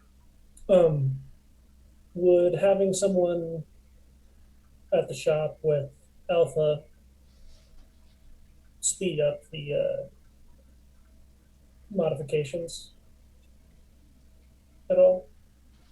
Yeah, yes, it would help. It would depend on what you rolled, but yeah, you could definitely assist. How much would it be to just hire Grom to help me out? Well, part of the cost included is having Grom doing the work. So if you were to help him, you could, and doing some negotiating, you could potentially shave off some of the cost as well. Because again, Grom is part of the charges for the labor, and so if you're able to reduce some of the labor, you might be able to reduce the price. It's not guaranteed, but it's something that is, you might be able to negotiate that. Well, Alpha doesn't need to sleep. He just Unless recharges. You want me to negotiate it for you. Oh, hey, here's the thing. I misread a very critical but easily misdetailed the pulse cannon. It is not mounted onto the vehicle. It is on a tripod, so it can be moved. It is not. So that means we can take it with us wherever we want to go. Yes, we can chuck it in the back of the Mako. So do we have anybody that would love to have a very large tripod-mounted heavy weapon? McGowan's like, more guns, please. Boy, howdy. I will go through and start working on the Mako if you want to work on the pulse cannon. Yeah. So that pulse cannon was 20,000 credits. What's the total? Can we just split it? Yeah. So the total for, if you wanted to get all 4 upgrades, it's 2,000. Or sorry, no, it was 6,000 for the armor plating. Or for the hull. Yeah, the last that. Yeah. Oh, sorry, you got it. You wrote it down. Thank you very much. Because I had to modify it in my head. Okay, yeah. I got 4 for the hull, 6 for the shield, 5 for the booster, and 20 for the pulse cannon. So all in all, we're looking at 35. And since we're buying it all together, he's going to give us a discount of 32 to make it nice and even between the 4 of us, right? That's a negotiating thing. Because do some persuasion checks. It's somebody who's good. Also, Ray. Yes. Believe you were offering. Ray, you want to see if you get us a discount? I was going to ask politely. I'm not sure what you're insinuating. I think he's thinking politely. Yes, politely. Sure, this might be the first time Ray introduces this, but yeah. If we were to have my friend help you, would you be able to give us a slight discount? And also, if you are in need of companionship, we could get an even further discount. He kind of raises an eyebrow at you and he says, sweetheart, you're a little young for me, but I appreciate the compliment. Go ahead. Yeah. Go ahead and roll a persuasion check. I did. With advantage because you gave him a very nice compliment. You've you kind of made him feel a little special about himself. 25. Yeah, easy reason. All right, for you guys, you're returning customers, and you've been so nice to me. You sure know how to ruffle an old turkey's feathers. We'll chop it down to we'll say 30,000 total. Well, how kind of you. I'll make sure to recommend you to everyone I know. Well, if they're not on this planet, it doesn't really make a difference, but I appreciate it. And he's a little like he's one of those guys who kind of like he's very much like in work mode most of the time, and you've just kind of like pulled him out of it a little bit abruptly, and so he's a little flustered despite his sort threw him off his game. Yeah, despite his sort of normal like. Apparently, I still got it. Yep. Yeah, surly demeanor. As we walk out, we catch him looking at himself in the mirror. He's like, "All right." Sucking in that belly a little bit.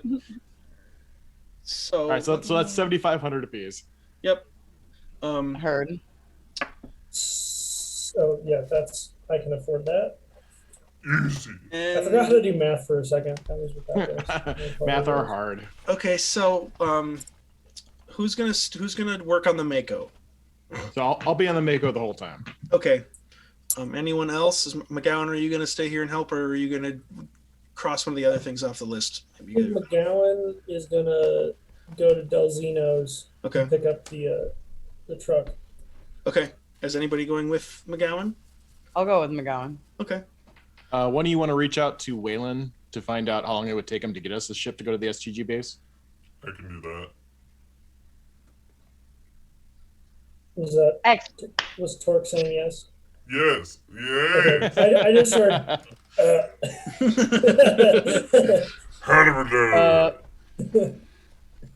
You said 75,000, right? Or 7,500. 7,500. Yep. Okay, cool. Not even 1,000. I mean, heck, if we go through, if we find a weapons bench, I might even be able to modify it for you to be able to carry that with power armor. The pulse cannon is about as tall as McGowan is. So, that's what I said. I did say power armor. Well, McGowan is already wearing the heaviest armor type you can find. Yeah. So this is something that would be like, you could mount it on a mech or something, maybe, if you get, or like, again, like if you, yeah, just mount McGowan on a mech with a gun. There are mounted on like a Varan mechanical dog that was walking in front of McGowan. Oh God! No, that's a bit much for an armor mod.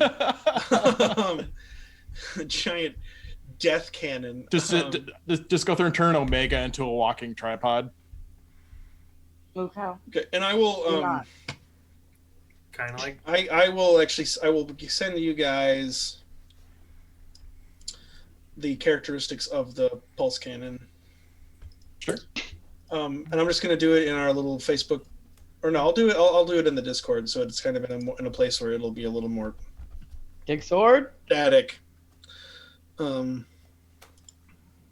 putting it in the combat planning, and I will pin it for you. Nice. Oh, goody. So those are the characteristics of the pulse cannon.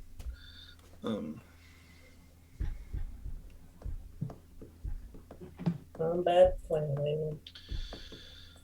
Okay. Oh wow, my Discord is like super frozen. Sometime it do that. Okay. That's neat. So, real quick. All of us just have to stop moving, and then it'll catch up. Alpha, go. I need you. And do them with advantage, because just for simplicity's sake, because you're helping Grom. I need you to make an engineering check for each of the mods you're installing on the Mako. Oh darn! I have to roll for my best skill with advantage. All right, first one is 25. Okay. Yeah. Armor plating looks good. All right. Next one is nat 20. So we're looking at 27. Okay. So that again looks great. You're finding that the strange configuration and kind of the kit bashing that was done to make this Mako functional again is actually making these modifications a lot easier, because it's easier to get at a lot of the inner workings that you need to fiddle with to make these connections happen. I mean, obviously the armor plating is just a process of you and Grom welding plates, just additional armor plates on. You're just big thick chunks of metal that he has to kind of like, he'll get a couple out that are pretty flat and even, and then he'll walk away for 20 minutes to pound out a few other plates with a giant hammer to flatten them out as much as he can. But he'll come back and put them on. The shield generator, he leaves more to your smaller, more deft hands. And that's kind of most of the work that you're doing that on the inside, kind of pulling up panels and taking this device, which is probably like, I don't know, if you think like a maybe like a 2 foot long cylinder, about maybe 6 inches wide, 6 inches in diameter, kind of something about that size, and kind of trying to get the connections and everything right. You have to take out the previous shield generator to put this one in, but you're able to do that flawlessly. And go ahead and roll for the engine booster.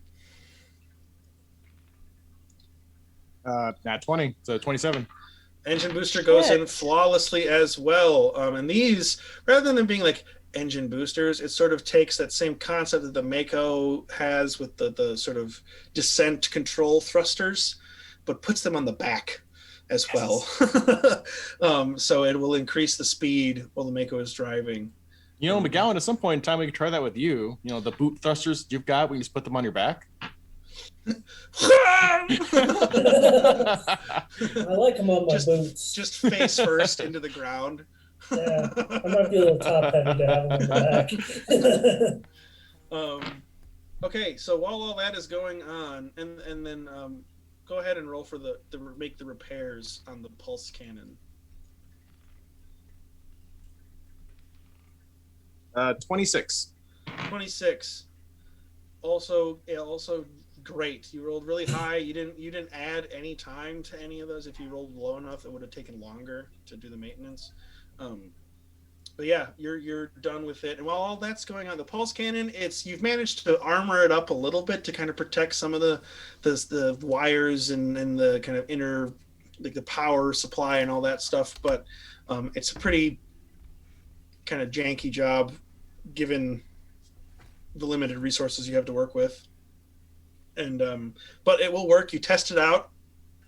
You know, Grom has like a little sort of like testing range out behind his warehouse, and he sets up like a big stack of kind of big rusty barrels, and you know, he gets down low, puts on some Krogan goggles, kind of grabs the triggers on the turret and just squeezes and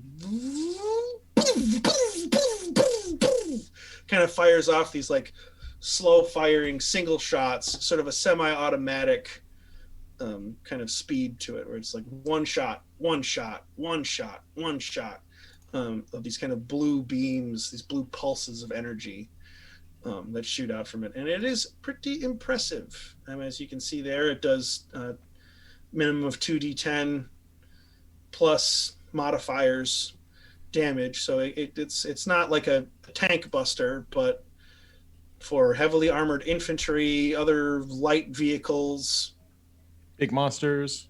Yeah, you know, I mean, large things huge. with like tons of, you know, hit points and stuff. It's not, again, it's not like a bunker buster or like a tank killer, but it can have a pretty decent damage output. You know, mounted on a tripod, you can already kind of see this thing in like the back of this truck or something. Or somehow affixed to the roof, or you know, there's probably a few options you have. So all this is all going on. Let's have Ray. Is there anything you're going with McGowan, aren't you? Yep. Okay, let's quick do your bit here, Torque, since you're just talking to Wayland briefly. So are you hanging back at the shop, or are you accompanying Ray and McGowan while you're reaching out to Wayland? Oh, I can just do it on my Omni tool then? Yeah. Oh yeah, I guess I'll just maybe I'll just kick it in the shop. Yeah, that's what I'm doing. I'm not really into car stuff. Not very good at it. So I'll just dial up Wayland on my Omni tool. Okay. Torque, Wayland. what do you need, my friend? What'd you hear from our mutual acquaintance? Our data-hungry friend has given us a mission that requires a ship to travel to one of the moons. And I bet he told you I could solve that problem for you, that son of a bitch. All right, fine. It's not, people aren't supposed to fucking know about it, but it's kind of meant to be sort of an emergency sort of a thing. But I do have a ship, and we can use it. Yes. Well, Secret ship. Secret ship. Sorry that the cat's out of the bag there, or whatever the Krogan equivalent of a cat is. It's not your fault, Matt. It's not your fault. I should have told him I didn't. That's all right. The only reason I'm grumbling about it is if the more I fly that thing, the more attention it draws to where I've got it stashed. So just like to keep it low profile in case things get dicey. Well, we can keep it as low profile as you need, but we're just wondering when it will be ready. Oh, she's ready to go whenever. Like I said, she's here for emergencies. So she's always ready to go. Well, it won't be for the next couple of days, but we're gonna call on you for that ship. All right. Well, what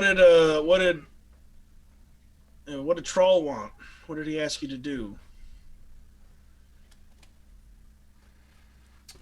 Troll was the wiry boy, wasn't he? Yeah, he was the Mechanite, the Turian Mechanite of the Omnis. Troll wants data. Anything that we find, he wants a copy of it. Where are we finding this data? I mean, he didn't tell me anything. He just said that if you needed to find some Prothean shit, he could point us in the right direction. I don't. Where's he want you to go? Someone with notes, help me. I'm drowning. An STG base on a tiny moon. I forget the name of it. Myris, Myris. Yeah. It's the fourth moon. Yep, fourth moon of the planet. It's the smallest of the. There Only are like about 2 kilometers. yeah, like Earth, we have a bazillion moons actually, but there's only one of them that's really noteworthy at all. So it's sort of in that. It's the last of the noteworthy moons of Amara. Apparently, there's an old STG base on Myris that is harboring some data. STG, no shit. All right, that's a good ass lead. Kind of annoyed that he didn't tell me about this before, but that's fine. That's fine. I'm kind of annoyed that he waved his hand at me, but you know. Well, I told you he was. I told you he was kind of a weird one. He's apparently over 100 years old, so he's been kind of doing that thing. He's had that same shtick for quite a while. Someone should tell him it doesn't work for him, but. Well, I don't really think he cares. I'm certain he doesn't. Anyways, I'm glad you had a good chat with him. He's, like I said, he's a bit weird and he can be difficult at times, but he's helped me and my predecessor out a good deal in tracking down bits and pieces of technology that we've been able to make use of. Well, friend is probably a bit of a strong word, but he's reliable. He's on the right side, at least in this. Well, if it gets us any closer to busting whatever the LMD are so interested out of this Prothean elevator, then I think it could do us all some good. Agreed. And if he just wants data, I don't see why we refuse him. So, yeah, well, just let me know whenever you want that ship. It's ready to go whenever. It's a bit of a walk through kind of a... Does the ship have room for us to take the Mako, or will we have to leave it behind? I just got a text message. Does the ship have room for us to take the Mako? Yeah. She's a frigate, so she's got room in the cargo hold for a vehicle or two. Ah, frigate. And a frigate, everybody would pretty much be aware. Frigates are... Oh, I know what a frigate cargo is. Yeah, they're like they're like a mid-size, like a small-sized battleship, essentially. Like they're faster than like a destroyer or something, like a big warship, but they are less heavily armed typically. Torque likes dad jokes. You should know this. He has 10,000 children. More, I think, like 100,000. 525,000. Probably not that quite that. 600 children. Probably not quite that many with what we've talked about in the past, but he certainly has a few. No wonder he's a mercenary with how much child support he has to pay. Jesus. Yeah, no kidding. Well, Krogan do it a little bit differently. They don't really worry about the child support thing too much. Just sort of like you're pretty much on your own after a certain point, anyways. So He makes sure his kids are comfortable with the royalties. Why do you look like a fainting goat right now? Why are you staring like this existential dread at the ceiling? His cat. He does look like he's given up. He's like, today has been long. Well, this is me now. All right. Yeah. All right. So I've got to. Yeah. Just let me know when you want the ship. She's ready for you. Fueled up, ready to go. Just give me a call when you're on the way. Very well. Over and out. Over and out. So that he kind of leaves you to your devices, and it's about the time, like you get to a point, Torque, where once the everybody's back and the pulse cannon is up, you have to take a couple of tries at it out back, shooting it into one of the junk piles, and it's got some kick to it. It's pretty satisfying. If I do. It's pretty satisfying, and there's a point where you've been kind of sitting out there taking pot shots with this thing at just like junk in the backyard, and Grom comes out while he's working on other stuff with Alpha. He's like, "All right, if you keep that shit up, somebody's gonna come around and tell you to knock it off. So just give it a rest for a little while, all right? It's gonna get the neighbors all pissy." All right. He just like. I completely understand the temptation, but just I already get enough grief for the place looking like it does. I don't need any more people grumbling and complaining about how noisy it is now. You tell me who's complaining, and I'll point this thing right at him. No, then I would not be welcome in this town anymore. And I live here. I was just joking. Come on. I live here. I live here. I gotta kind of like, I gotta make sure that things are copacetic. Just don't give it. Anyway, just take a little break. Like, give it like 10 minutes, and then just do your thing. No, I'm good.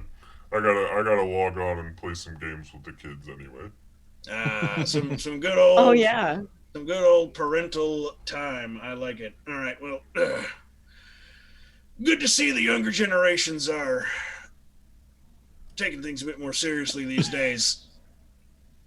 He walks off and kind of leaves you out in the yard, just sort of like. Torque. All right. Torque pulls up. Torque.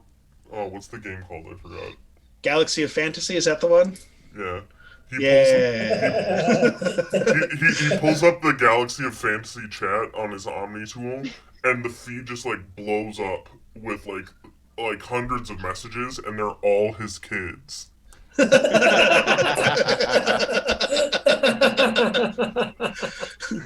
he starts to answer them one. And he starts to answer them one by one.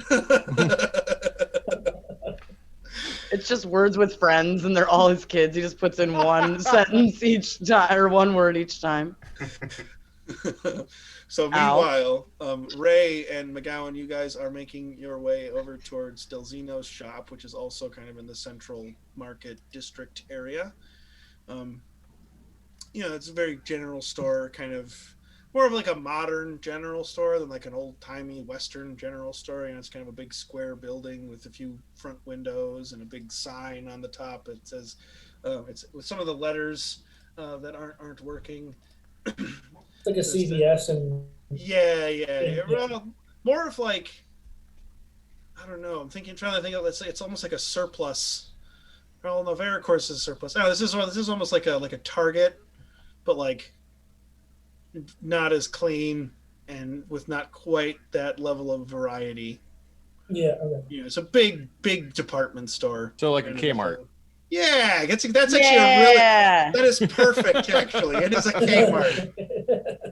That is actually perfect. Yep, it is a Kmart.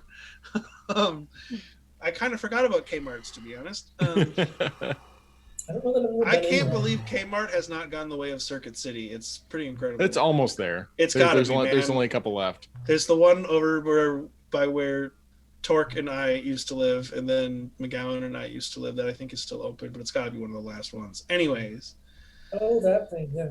So you guys walk into Delzino's Delzino's shop, and it is as it was when you left it. It's just again big general store, nothing super crazy or particularly like outlandish in here. Um, and you see the owner of the shop, the Elcor Delzino, with his sort of like cloth shoulder drape, kind of going over the back of his head, and he's standing behind the counter. Oh, it's just standing in the way that Elcor do, kind of gorilla style, leaning on the front knuckles of their huge, like tree trunk like forearms, and then their little tiny back legs, kind of to give them forward mobility, or comparatively tiny. I mean, they're as big as a human leg, but compared to the rest of the Elcor, they're pretty small. Skip leg day, bro. I don't know if they can do leg day. I don't know if their anatomy lets them. But you walk in, he sees you, and Elcor having almost no facial expressions. He's very hard to read, but you can sort of sense in the way his body moves that there's kind of an interest that has been piqued, and he says, "Excited, apprehensive welcome. Hello, friends. Have you news for me?" Yeah, we're back from our other bounty. We're fixing up our vehicle that we'll be using to escort your truck. Should be ready to go by tomorrow morning, but we're here to pick up your vehicle so we can get it ready as well. Grateful. Thank you very much. It is not loaded with cargo, but if you tell me where to send it, I can have my employees fulfill this task. Well, that's a good question. Where Yeah. should we have them? I was like, sounds excellent. We Now I have- just need to know where we're staying. Well, You guys we're staying have over at- kind of like sort of basically free room and board at Grease Tap right now. But yeah. there's also, you guys have been parking your Mako at Grom's because it's a big fucking vehicle, and there's not a lot of places to park a vehicle that size, especially in a city. Yeah, let's just send it to Veriport Grounds place. That's where our vehicles park, so we'll have them roll out together. Sounds good. Sounds excellent. Does that sound all right with you? Indeed. It sounds perfect.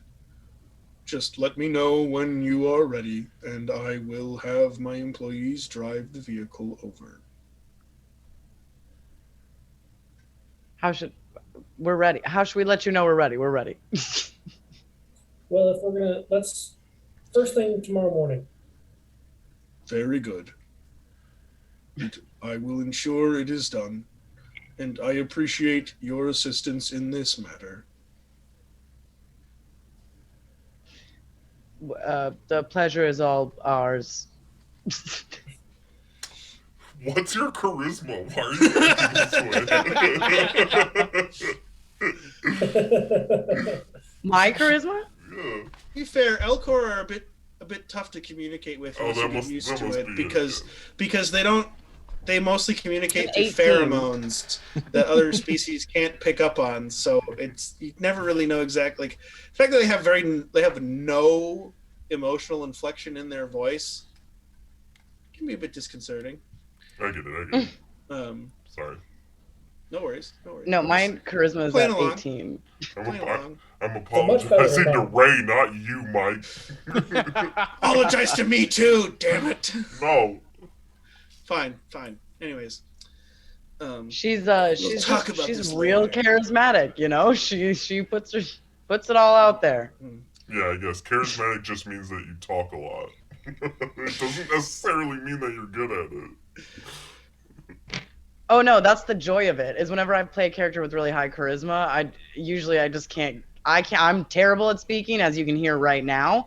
And so then it's just like, yeah, but when I roll, it's gonna be awesome. So now it's insult to injury that I just said some dumb shit, and you have to like deal with it. That's how I always play too, though. I was like, I have a bard that I'm just terrible with, and another campaign, like just the worst dad jokes constantly, and my DM's like, I hate you.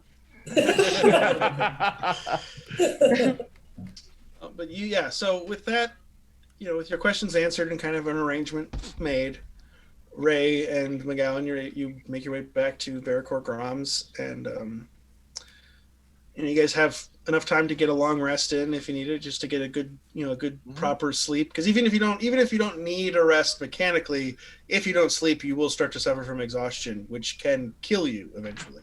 So, that's always fun. One quick question before we take a long rest. Yeah.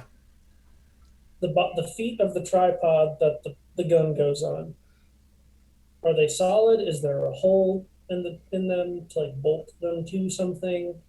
I mean, What's the setup there? I would say they're solid, but I mean, you could bolt them to something, like just drill some holes. The Omni tool can weld stuff. Can weld stuff, can cut stuff out. Yeah. I think you could easily put like some little paddle feet on it with holes in them. Yeah, well, the tripod, it's kind of it's not a camera tripod. This is like a metal heavy duty tripod that's able to support a heavy weapon that could like blow your arms off if you don't hold it properly. So it's heavy. There's room for you to work with stuff if you want to. I was just curious about how it was going to get done. Well, one thing I want to think about too is if we're going to start this in the morning, if any of you want to do a supply run, like get more ammo clips, check to see if there's any weapons to stock and so forth, you probably want to do that before you rest for the night. Yeah, McGowan actually will want to do this. He'll want to pick up a couple more heavy weapon charges if he can. Okay. Yeah, I think I need some ammo as well. Delzino had some on his back stock. I only need one. Secretly, but they were really expensive. Yeah. For the heavy weapon ammo, you could try McCracken's, the gun shop. See if she had something that was the with Delzino. I think you would get the impression that part of the reason they were as pricey as they were is because they were sort of under the table. Yeah. Whereas you might be able to find something a little bit more legit at McCracken's. Yeah, I'll head to McCracken's. Does Grom have a Omni Gel dispenser? I think so. Let me double check. Yes, he does have an Omnigel. Well, it doesn't have an Omnigel dispenser because Omnigel comes in canisters. Or does he have Omnigel for sale? I should say. Yeah, you guys have bought a bunch from him, but he does have a few more. I would say that if you buy out the last of his current stock, that would be like. You could get probably like 6 more canisters out of that. Okay. And then he's out because you guys have bought a bunch from him on a couple different occasions. Sure, I'll buy all 6. How much? Omnigel's 1,000 credits per canister. Okay. And then McGowan, while you head over to McCracken's, can you please check to see if there's any gift armaments?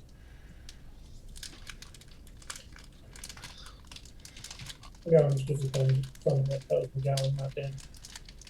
Oh yeah, I sent you guys a message also that bro, I cannot remember anything today. What's his name says that the ship's ready anytime. Waylon. Waylon.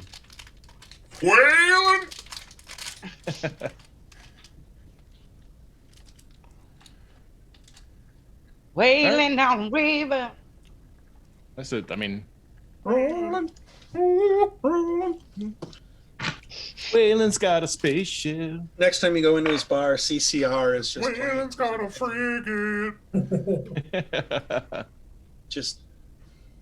I forgot my voice line was still on. I hide it through the grapevine. I mean, that's not originally them. Oh, it's a karaoke. They turned into karaoke bar. Mass Effect karaoke. I'm sure there's a karaoke bar somewhere in the galaxy.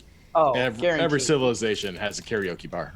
And someone's in there dancing. How like else this. are they gonna have bachelorette parties? Right? I'm trying to find the price. Which means there's also the existence of space drag shows. So what did I say? I said that because this is something that I'm kind of annoyed by. That because the heavy weapons count as gear and they're not Well, one thing that is a little interesting to me, and I get why they do it, is that there are certain pieces of equipment in ME5E that the cost is military, which means that like only militaries can get access to them. But like the black market's a thing, man. So let me get some stuff that has like, and there's no credit cost on them, so I have to kind of like make this up. So I'm trying to find where I had Delzino's sort of backroom stock stuff here, because he had those heavy weapon charges. Okay, his heavy weapon charges were very expensive, but you could probably get a couple more at McCracken's. How many? And we don't have to role play every single shopkeeper encounter here. What are you looking for at McCracken's? McGowan's looking at how much heavy weapon ammo we can get. Now, the M100 grenade launcher says charges 12. I know we normally say that I can only carry 3. 12 is... Double clip? Yeah, well, yeah, it's interesting. So, like, 12, I think, is like a full Drum thing, but nobody puts... I think it's a bit crazy to be able to have like an infinite... Basically, what could be like a potentially like infinite number of heavy weapon charges on your person. So let me look at because again, all the heavy weapons are under gear, which is very Isn't there something about backwards. we can only have like 10 thermal clips on us at a time? Yeah, you can only have that. That's wise because there's a capacity for thermal clips, but not for heavy weapon charges, which is so strange. Yeah, it seems pretty bonkers. Because I need to yeah. buy one thermal Yeah. charge. So yeah, one thermal clip is very cheap. One thermal clip will run you at McCracken's. One thermal clip is going to run just 50 credits per clip. Oh, sick. They're very, very cheap. So the grenade launcher, yeah, see it has 12 charges. So yeah, that would mean it would have like 12. So the way so part of this is the way heavy weapons normally work is like they do in Mass Effect 3. You pick them up, they have a set amount of ammo, and once you expend all that ammo, you can't use them anymore. But I think that is very weird for a tabletop RPG.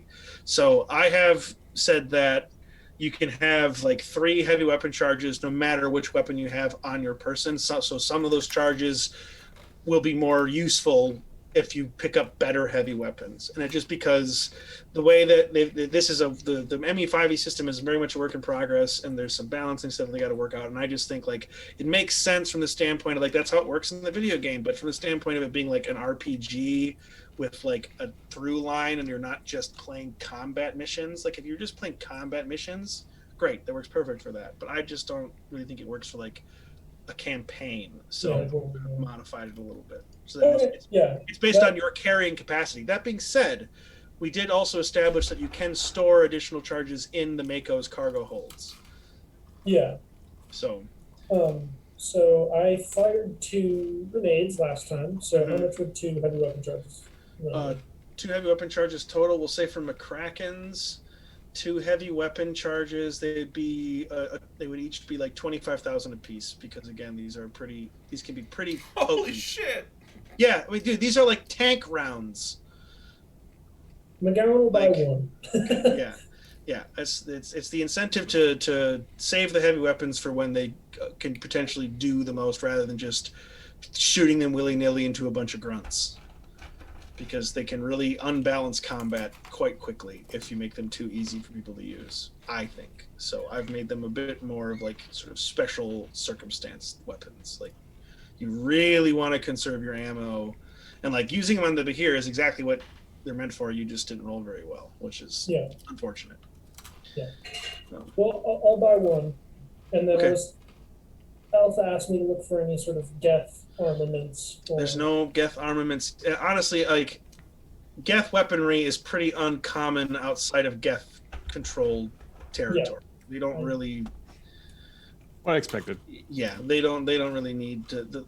They don't trade their weapons as often. You can find them, but especially on planets this remote, it's going to be pretty tough, pretty unlikely to find that kind of tech out here. Okay. And again, too, her shop is a hunting shop. Like it's not. This isn't like here's a mercenaries like gun locker. This is like He's an I'm gonna go out and arms dealer. I'm gonna go shoot a wolf. Like it's that kind of store. So Or Bahir. yeah. She said when you met her, she's a 2-time champion of a pretty famous like beast hunt, the Augustan hunts. So yeah, it's very much a hunting shop. Well, with ammo purchased, I'll take my leave and probably just head back to Breeze Tap to get some sleep. Okay. Unless there's anything else you guys want to do, Sounds like- I'll finish off the day, take a long rest, and you'll be waking up very early in the my morning. gun. Mm-hmm. Alpha and Omega will As just she keep working on ritually the does all the Mako. time. Okay. I'm just sitting on top of the Mako, cleaning my gun while Alpha works on it. All right. I occasionally hand you up like, you want to replace that spring? Yeah. All right. Well, you guys are all able to have a good night's sleep at Whitgrease Tap, unless you want to do something else. And if you want to sleep in later, you of course can. But if you just want to get that 8 hours in, you'll wake up at about 3 o'clock in the morning, like we had previously sort of figured out. It's very dark out, very cold, and it's let me do a little roll here. Or let me have one of you guys do a roll. I need to get my little chart out though. I would like. Well, you weren't here last time, Alpha. So why don't you please make a roll on a D8 for me? All right, so before I make this roll, this also includes putting the pulse cannon onto the other vehicle, correct? Yeah. Okay. Yeah, all that. Well, the pulse cannon, putting the pulse cannon onto the other vehicle because it's on a tripod would be very quick. Okay, so I just wanted to clarify before we start that we do have it up there so we can use it. Yep, yeah. But by the time you guys arrive at Grom's to pick up the Mako, the truck is there. There's like a human employee kind of like sitting outside, sort of like smoking like sort of the equivalent of a cigarette, kind of just like killing time in the early morning. And once you walk up, he'll give you the keys, so to speak. But go ahead and make this roll for me. 8. Okay, well, you guys make your way to, you guys get to Grom's, you exchange the trucks. Who's driving the small truck? Which is, let me pull up it would be the stat block for a... Dexterity vehicle handling? So, I'm proficient in vehicle handling, which is why I normally drive the Mako. But we're gonna I think the best thing to do would be to split 2 and 2. We can do that. Have a driver and a gunner in each. So, Well, we do can go have through. 5 Go. with Alpha and Omega. Well, Omega is a drone, so he basically can only follow commands. So he would just be there to stick his head out the door and spit fireballs. Yeah, Omega is not a player character. He's like an animal familiar, like an advanced drone. So then maybe we put Alpha and Omega in the truck. Okay, so for you, so just so you know, so you can make this strategy just a little bit better. The truck that you're driving, under the vehicles, equipment section, is the ET3 large transport. It's literally just a truck.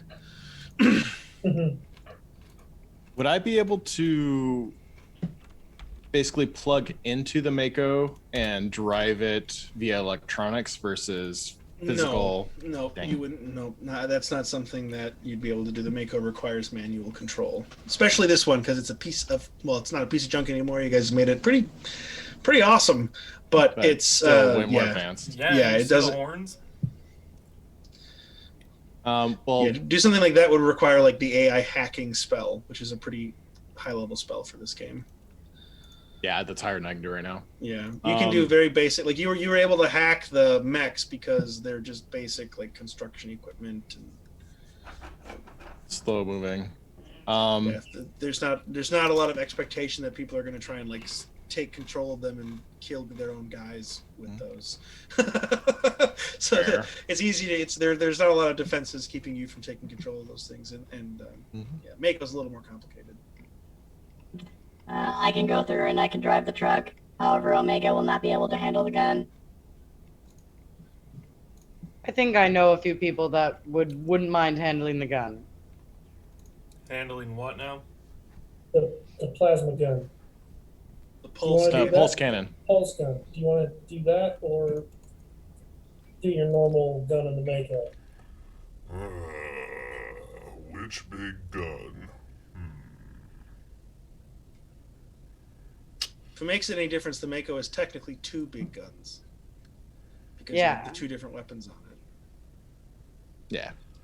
Yeah, I had a feeling I was going to be doing something because y'all are going to be on these guns. Well, you'll need a driver for each vehicle, and sounds like a gunner for each vehicle. So if Yes. McGowan drives one and then I drive the other, it'll be up to you two off who's gonna work which gun. I also don't have to drive, but I am proficient in it. So I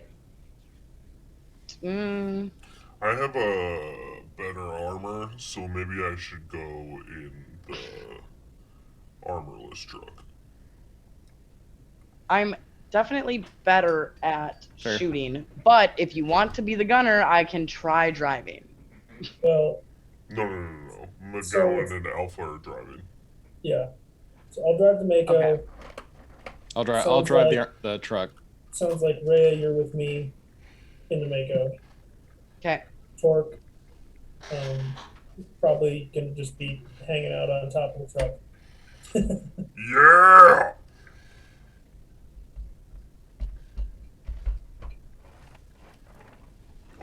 So I get I'm the assuming this is machine like a gun. semi truck, right?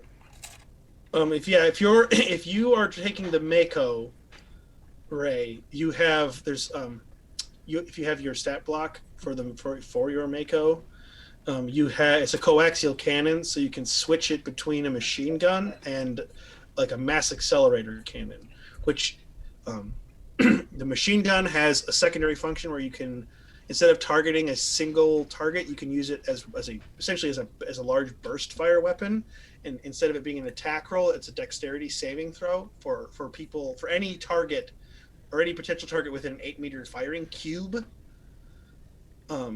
Or the mass accelerator, which takes 2 turns to fire. So it takes 1 action to hold down the trigger and let it charge up, and then a second action to shoot. But it has a much higher potential damage output and is designed more for shooting down like ships, like small ships, bigger creatures, stuff like that. Whereas the machine gun is definitely more of like an anti-infantry type weapon. Mm-hmm. So the pulse cannon only has the 1 configuration.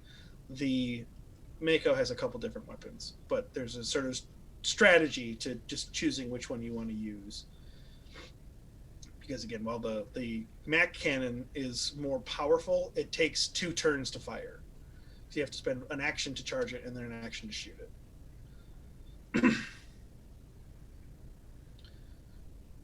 But yeah, you guys should have access to the stat block for that, and the ET3 is just in the ME5E handbook.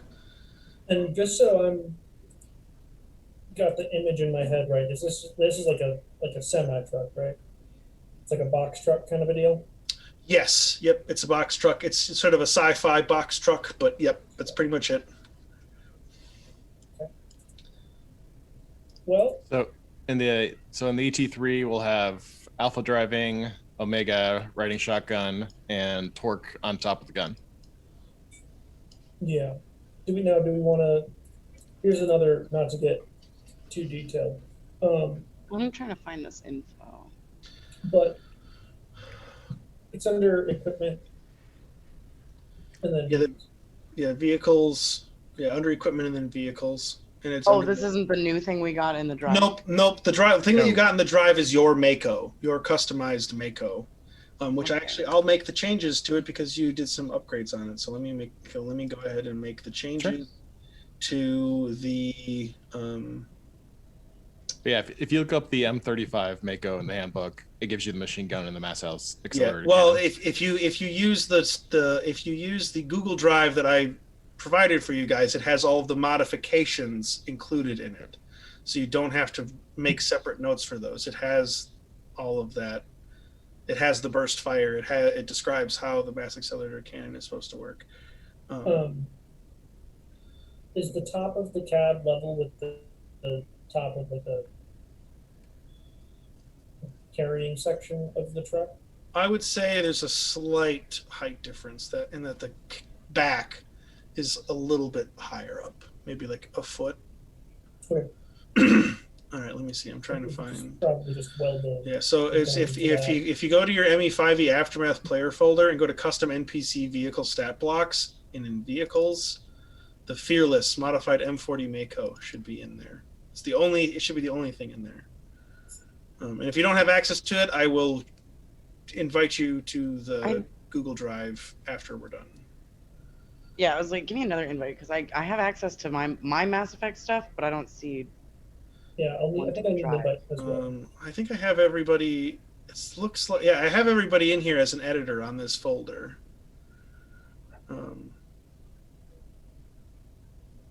Yeah, you guys are. It should be shared with all of you. We can talk. We can look it over. Go over after. Well, we might want to go over it now because we might need it. Who knows? We're getting down on the time, but yeah. So if you go to your Google Drive and find it should be called ME5E Aftermath player folder. That's where everything you guys have permission, or that primer that I sent you when we started the campaign, all of that is in that folder. And if you within that folder, go to the custom NPC vehicle stat blocks. The only folder in there is vehicles, and the only thing in that vehicle folder should be. I just found it. Yeah, sweet. Okay, nice. Yeah, so that is the variant of the M35 Mako that we're using. So you guys will have an additional, an additional 30 hull points? Yep. 30 hull, 30 shield, okay, so and bonus movement. 180 hull points, 80 shields, and your speed. We will increase the speed to 20 meters, we'll say, because I wrote those upgrades before I redid the vehicles, the ground vehicle speeds. So are you talking about the Mako or the truck? The Mako, the Mako after the specifically the one that you guys have in your Google Drive, not the M35 that's in the handbook. The speed of the ET3 is 4. Hey, dogs. Hey, shush. Sorry.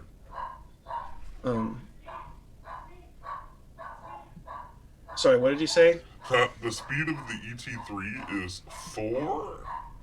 I've changed it. Okay, I'm sorry. It's... Can you close that door or something? That dog is making it really difficult for me to collect my thoughts. Thanks. I shall use my bow staff.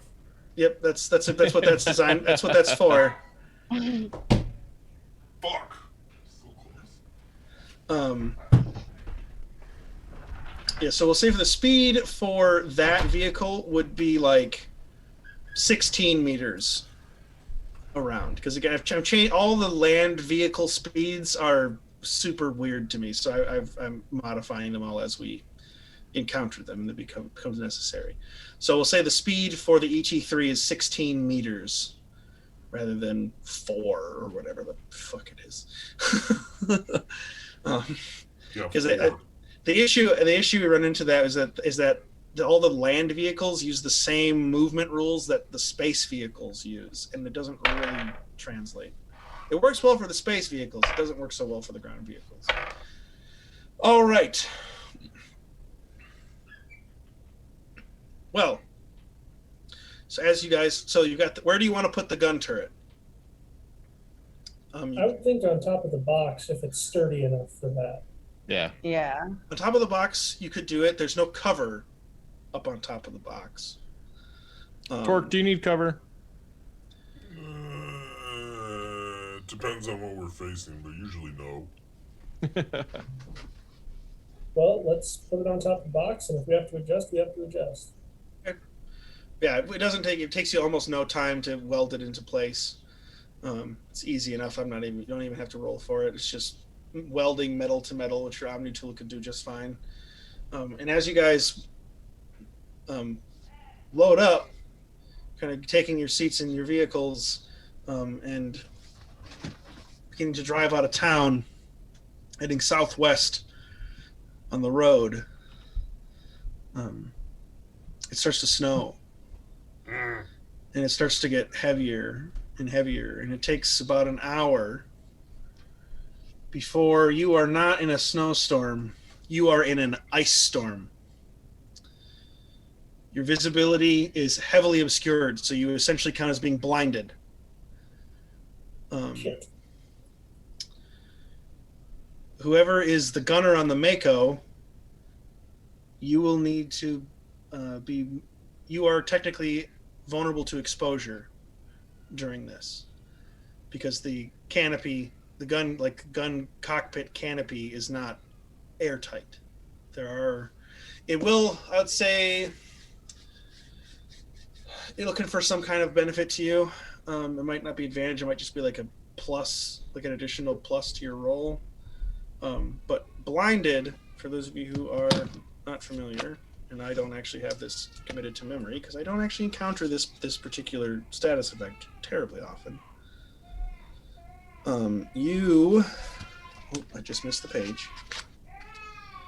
A blinded creature can't see and automatically fails any ability check that requires sight. So you have no visibility in this ice storm as you just start to kind of get out of town. Yes. An attack rolls against you have advantage, and you have disadvantage on your own attack rolls. Those of you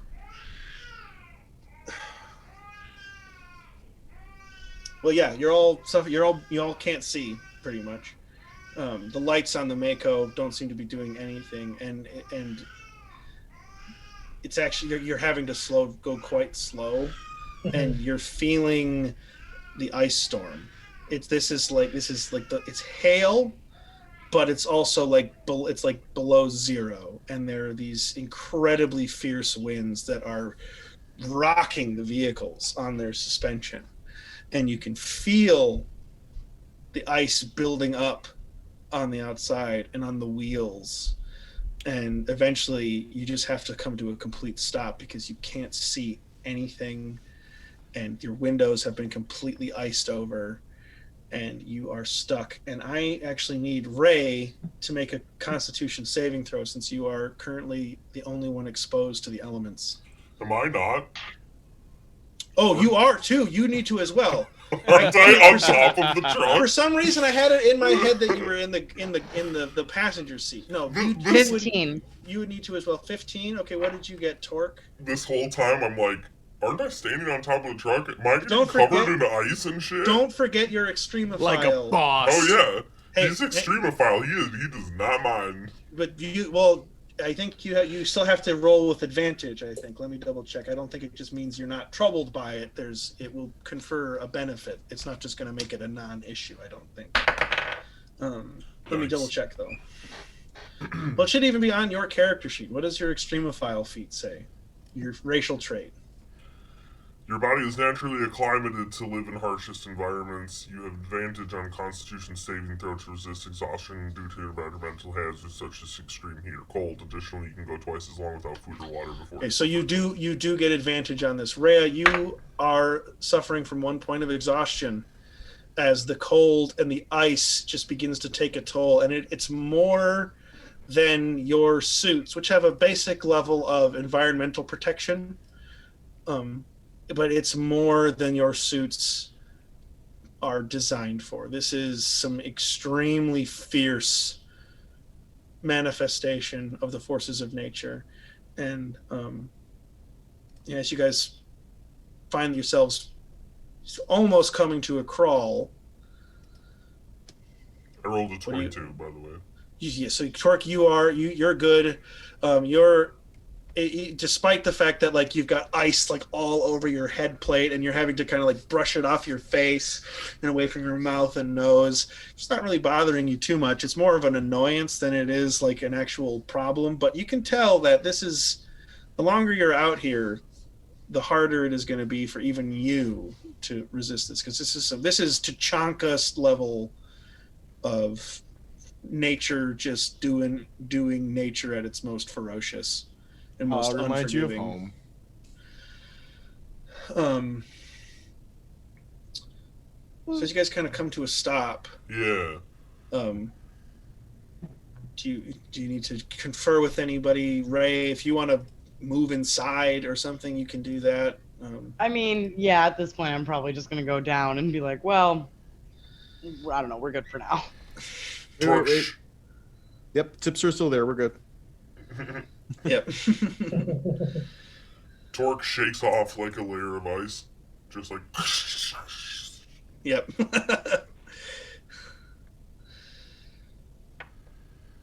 Are we stopping? I don't see the point of driving through this right now. See if the weather breaks anytime soon. Should we all get in the Mako? And leave the other vehicle? Just to be inside. Oh, yeah, probably. This car isn't, vacuum sealed. Weatherproof? Yeah, the drivers are fine, but the gunners are both exposed. Mm-hmm. So you guys can all cram back into the Mako. You pull off onto the side of the road, and sit there. Well, Alpha and Omega can stay in the truck. That way we have somebody in there. Okay. Yeah, well, I guess Torque, it depends on if you want to get in the truck or whatever you want to do. But Rhea, you've climbed back inside the Mako. Torque, you can go wherever. I mean, if we're gonna sit here for a while, you definitely don't just sit with us. You're not gonna come to the Mako? You can't sit with us. Well, we're gonna stay with the truck just in case. But we don't have to worry about comfort levels. Yeah, what's the inside of that cabin looking like? Oh, the insides are fine. It's just the glass is completely iced over, though. No, just in terms of like room for Alpha, Omega, and Torque. No, not all three of you. Yeah. I mean, yeah, not all three of you. Torque could get in if Omega wasn't in there, but yeah, I mean we are the size of Varin. There's a very large space dogs. They're pretty big. Yeah, I'll go to the Omega's a little smaller than you are, just so that because he's your drone. But yeah, he's still still a good sized dog. He's such a good boy, though. Mm-hmm. Definitely. The best boy. He's gotten a few nat 20s. So as you guys are kind of sitting there trying to wait out the storm, a couple hours go by, and I would like... Well, let me roll to see who's going to roll. Torque to roll a d8 for me. Oh.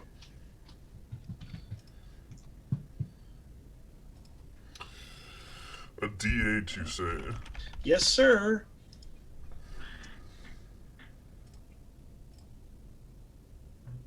Motherfucking 5. The ice storm breaks. Ah! Hey. But it does remain a pretty heavy blizzard. Your visibility is a little bit better. This is partially obscured, so I believe that just means you have disadvantage on perception checks that rely on sight. But let me double check. I got it from the right page. This will be...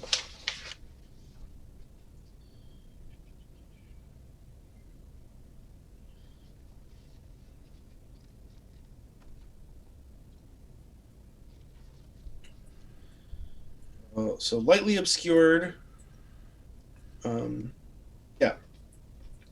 Everyone but Torque and an Alpha. So I guess just McGowan and Rhea, well, no, this isn't like dark vision. This is obscured. So everybody has disadvantage on perception checks that rely on sight. In this, but you are able to continue to press on. It's not terribly fast, and you've lost a couple hours, but you are able to continue moving again. And as you drive, and the vehicles, the friction of the mechanisms begin to warm up, the ice kind of begins to break loose in places, and before long, all of the kind of core components are pretty much fine. Still hard to see, but there's no ice anymore, fortunately. It is just a big blizzard. I would like, since there's nobody on the scanners of the Mako, and the Mako is in the lead, I would like Torque and I would like Rhea to both make sight or sound, you can choose, based perception checks. And it's not that it will change the number you roll, it will just change the nature in which you are perceiving things. Which are you paying more attention to? What you're hearing or what you're seeing? I would say. I'll do sight. Okay. Yeah, I would say sight more than anything. Okay, so you guys are both rolling at disadvantage for this then, because of the partial obscured, the lightly obscured environment. Does my extremophile cancel it out? No, that's only for resisting the effects of exhaustion. Great. Which you did. Exhaustion is bad. Exhaustion is very bad. Rhea, you're rolling straight rolls right now because you're exhausted. I forgot to clarify that. Because 1 point of exhaustion means all of your skill and ability checks are taken at disadvantage. So any advantage you have makes it a straight roll. I got a 4. Okay. I got a fucking 7. Nice. Nice. Mako, McGowan, you're driving the Mako along. You kind of see that the road is kind of angling downward and coming into kind of a small, like a very small valley, sort of like a ditch. Like a gully or a ditch. And as the walls are probably about like, I don't know, 15, 20 feet up. And as you're driving, you're kind of peering out the windows a little bit, but you're focusing on the road. And it's not until it's too late that you see the red blinking in the middle of the road. And the Mako is going to take... Dun, dun, dun. We gotta hydrate in the chat. So you better hydrate. Stay thirsty, my friends. 28 points of force damage. That would go to the shields, correct? But this does go to the shields. Okay. Yes, it does. But it is enough to lift the Mako up off the ground. And as you come crashing back down to the ground, Rhea and Torque, you both see shapes in like dark colored armor, like dark red and sort of rust colored armor peering out. You see a few Krogan and a couple of Vorcha and a few Batarians and some humans. And you see through kind of, it's hard to make out, but on the foremost figure, you see emblazoned kind of on a shoulder pad of the armor, the 3-clawed sigil of the Red Corsairs. And that's where we'll leave things off. That one's yours, Torque. Hey, Get him- we blame get him, all Torque. our problems on you. Nice.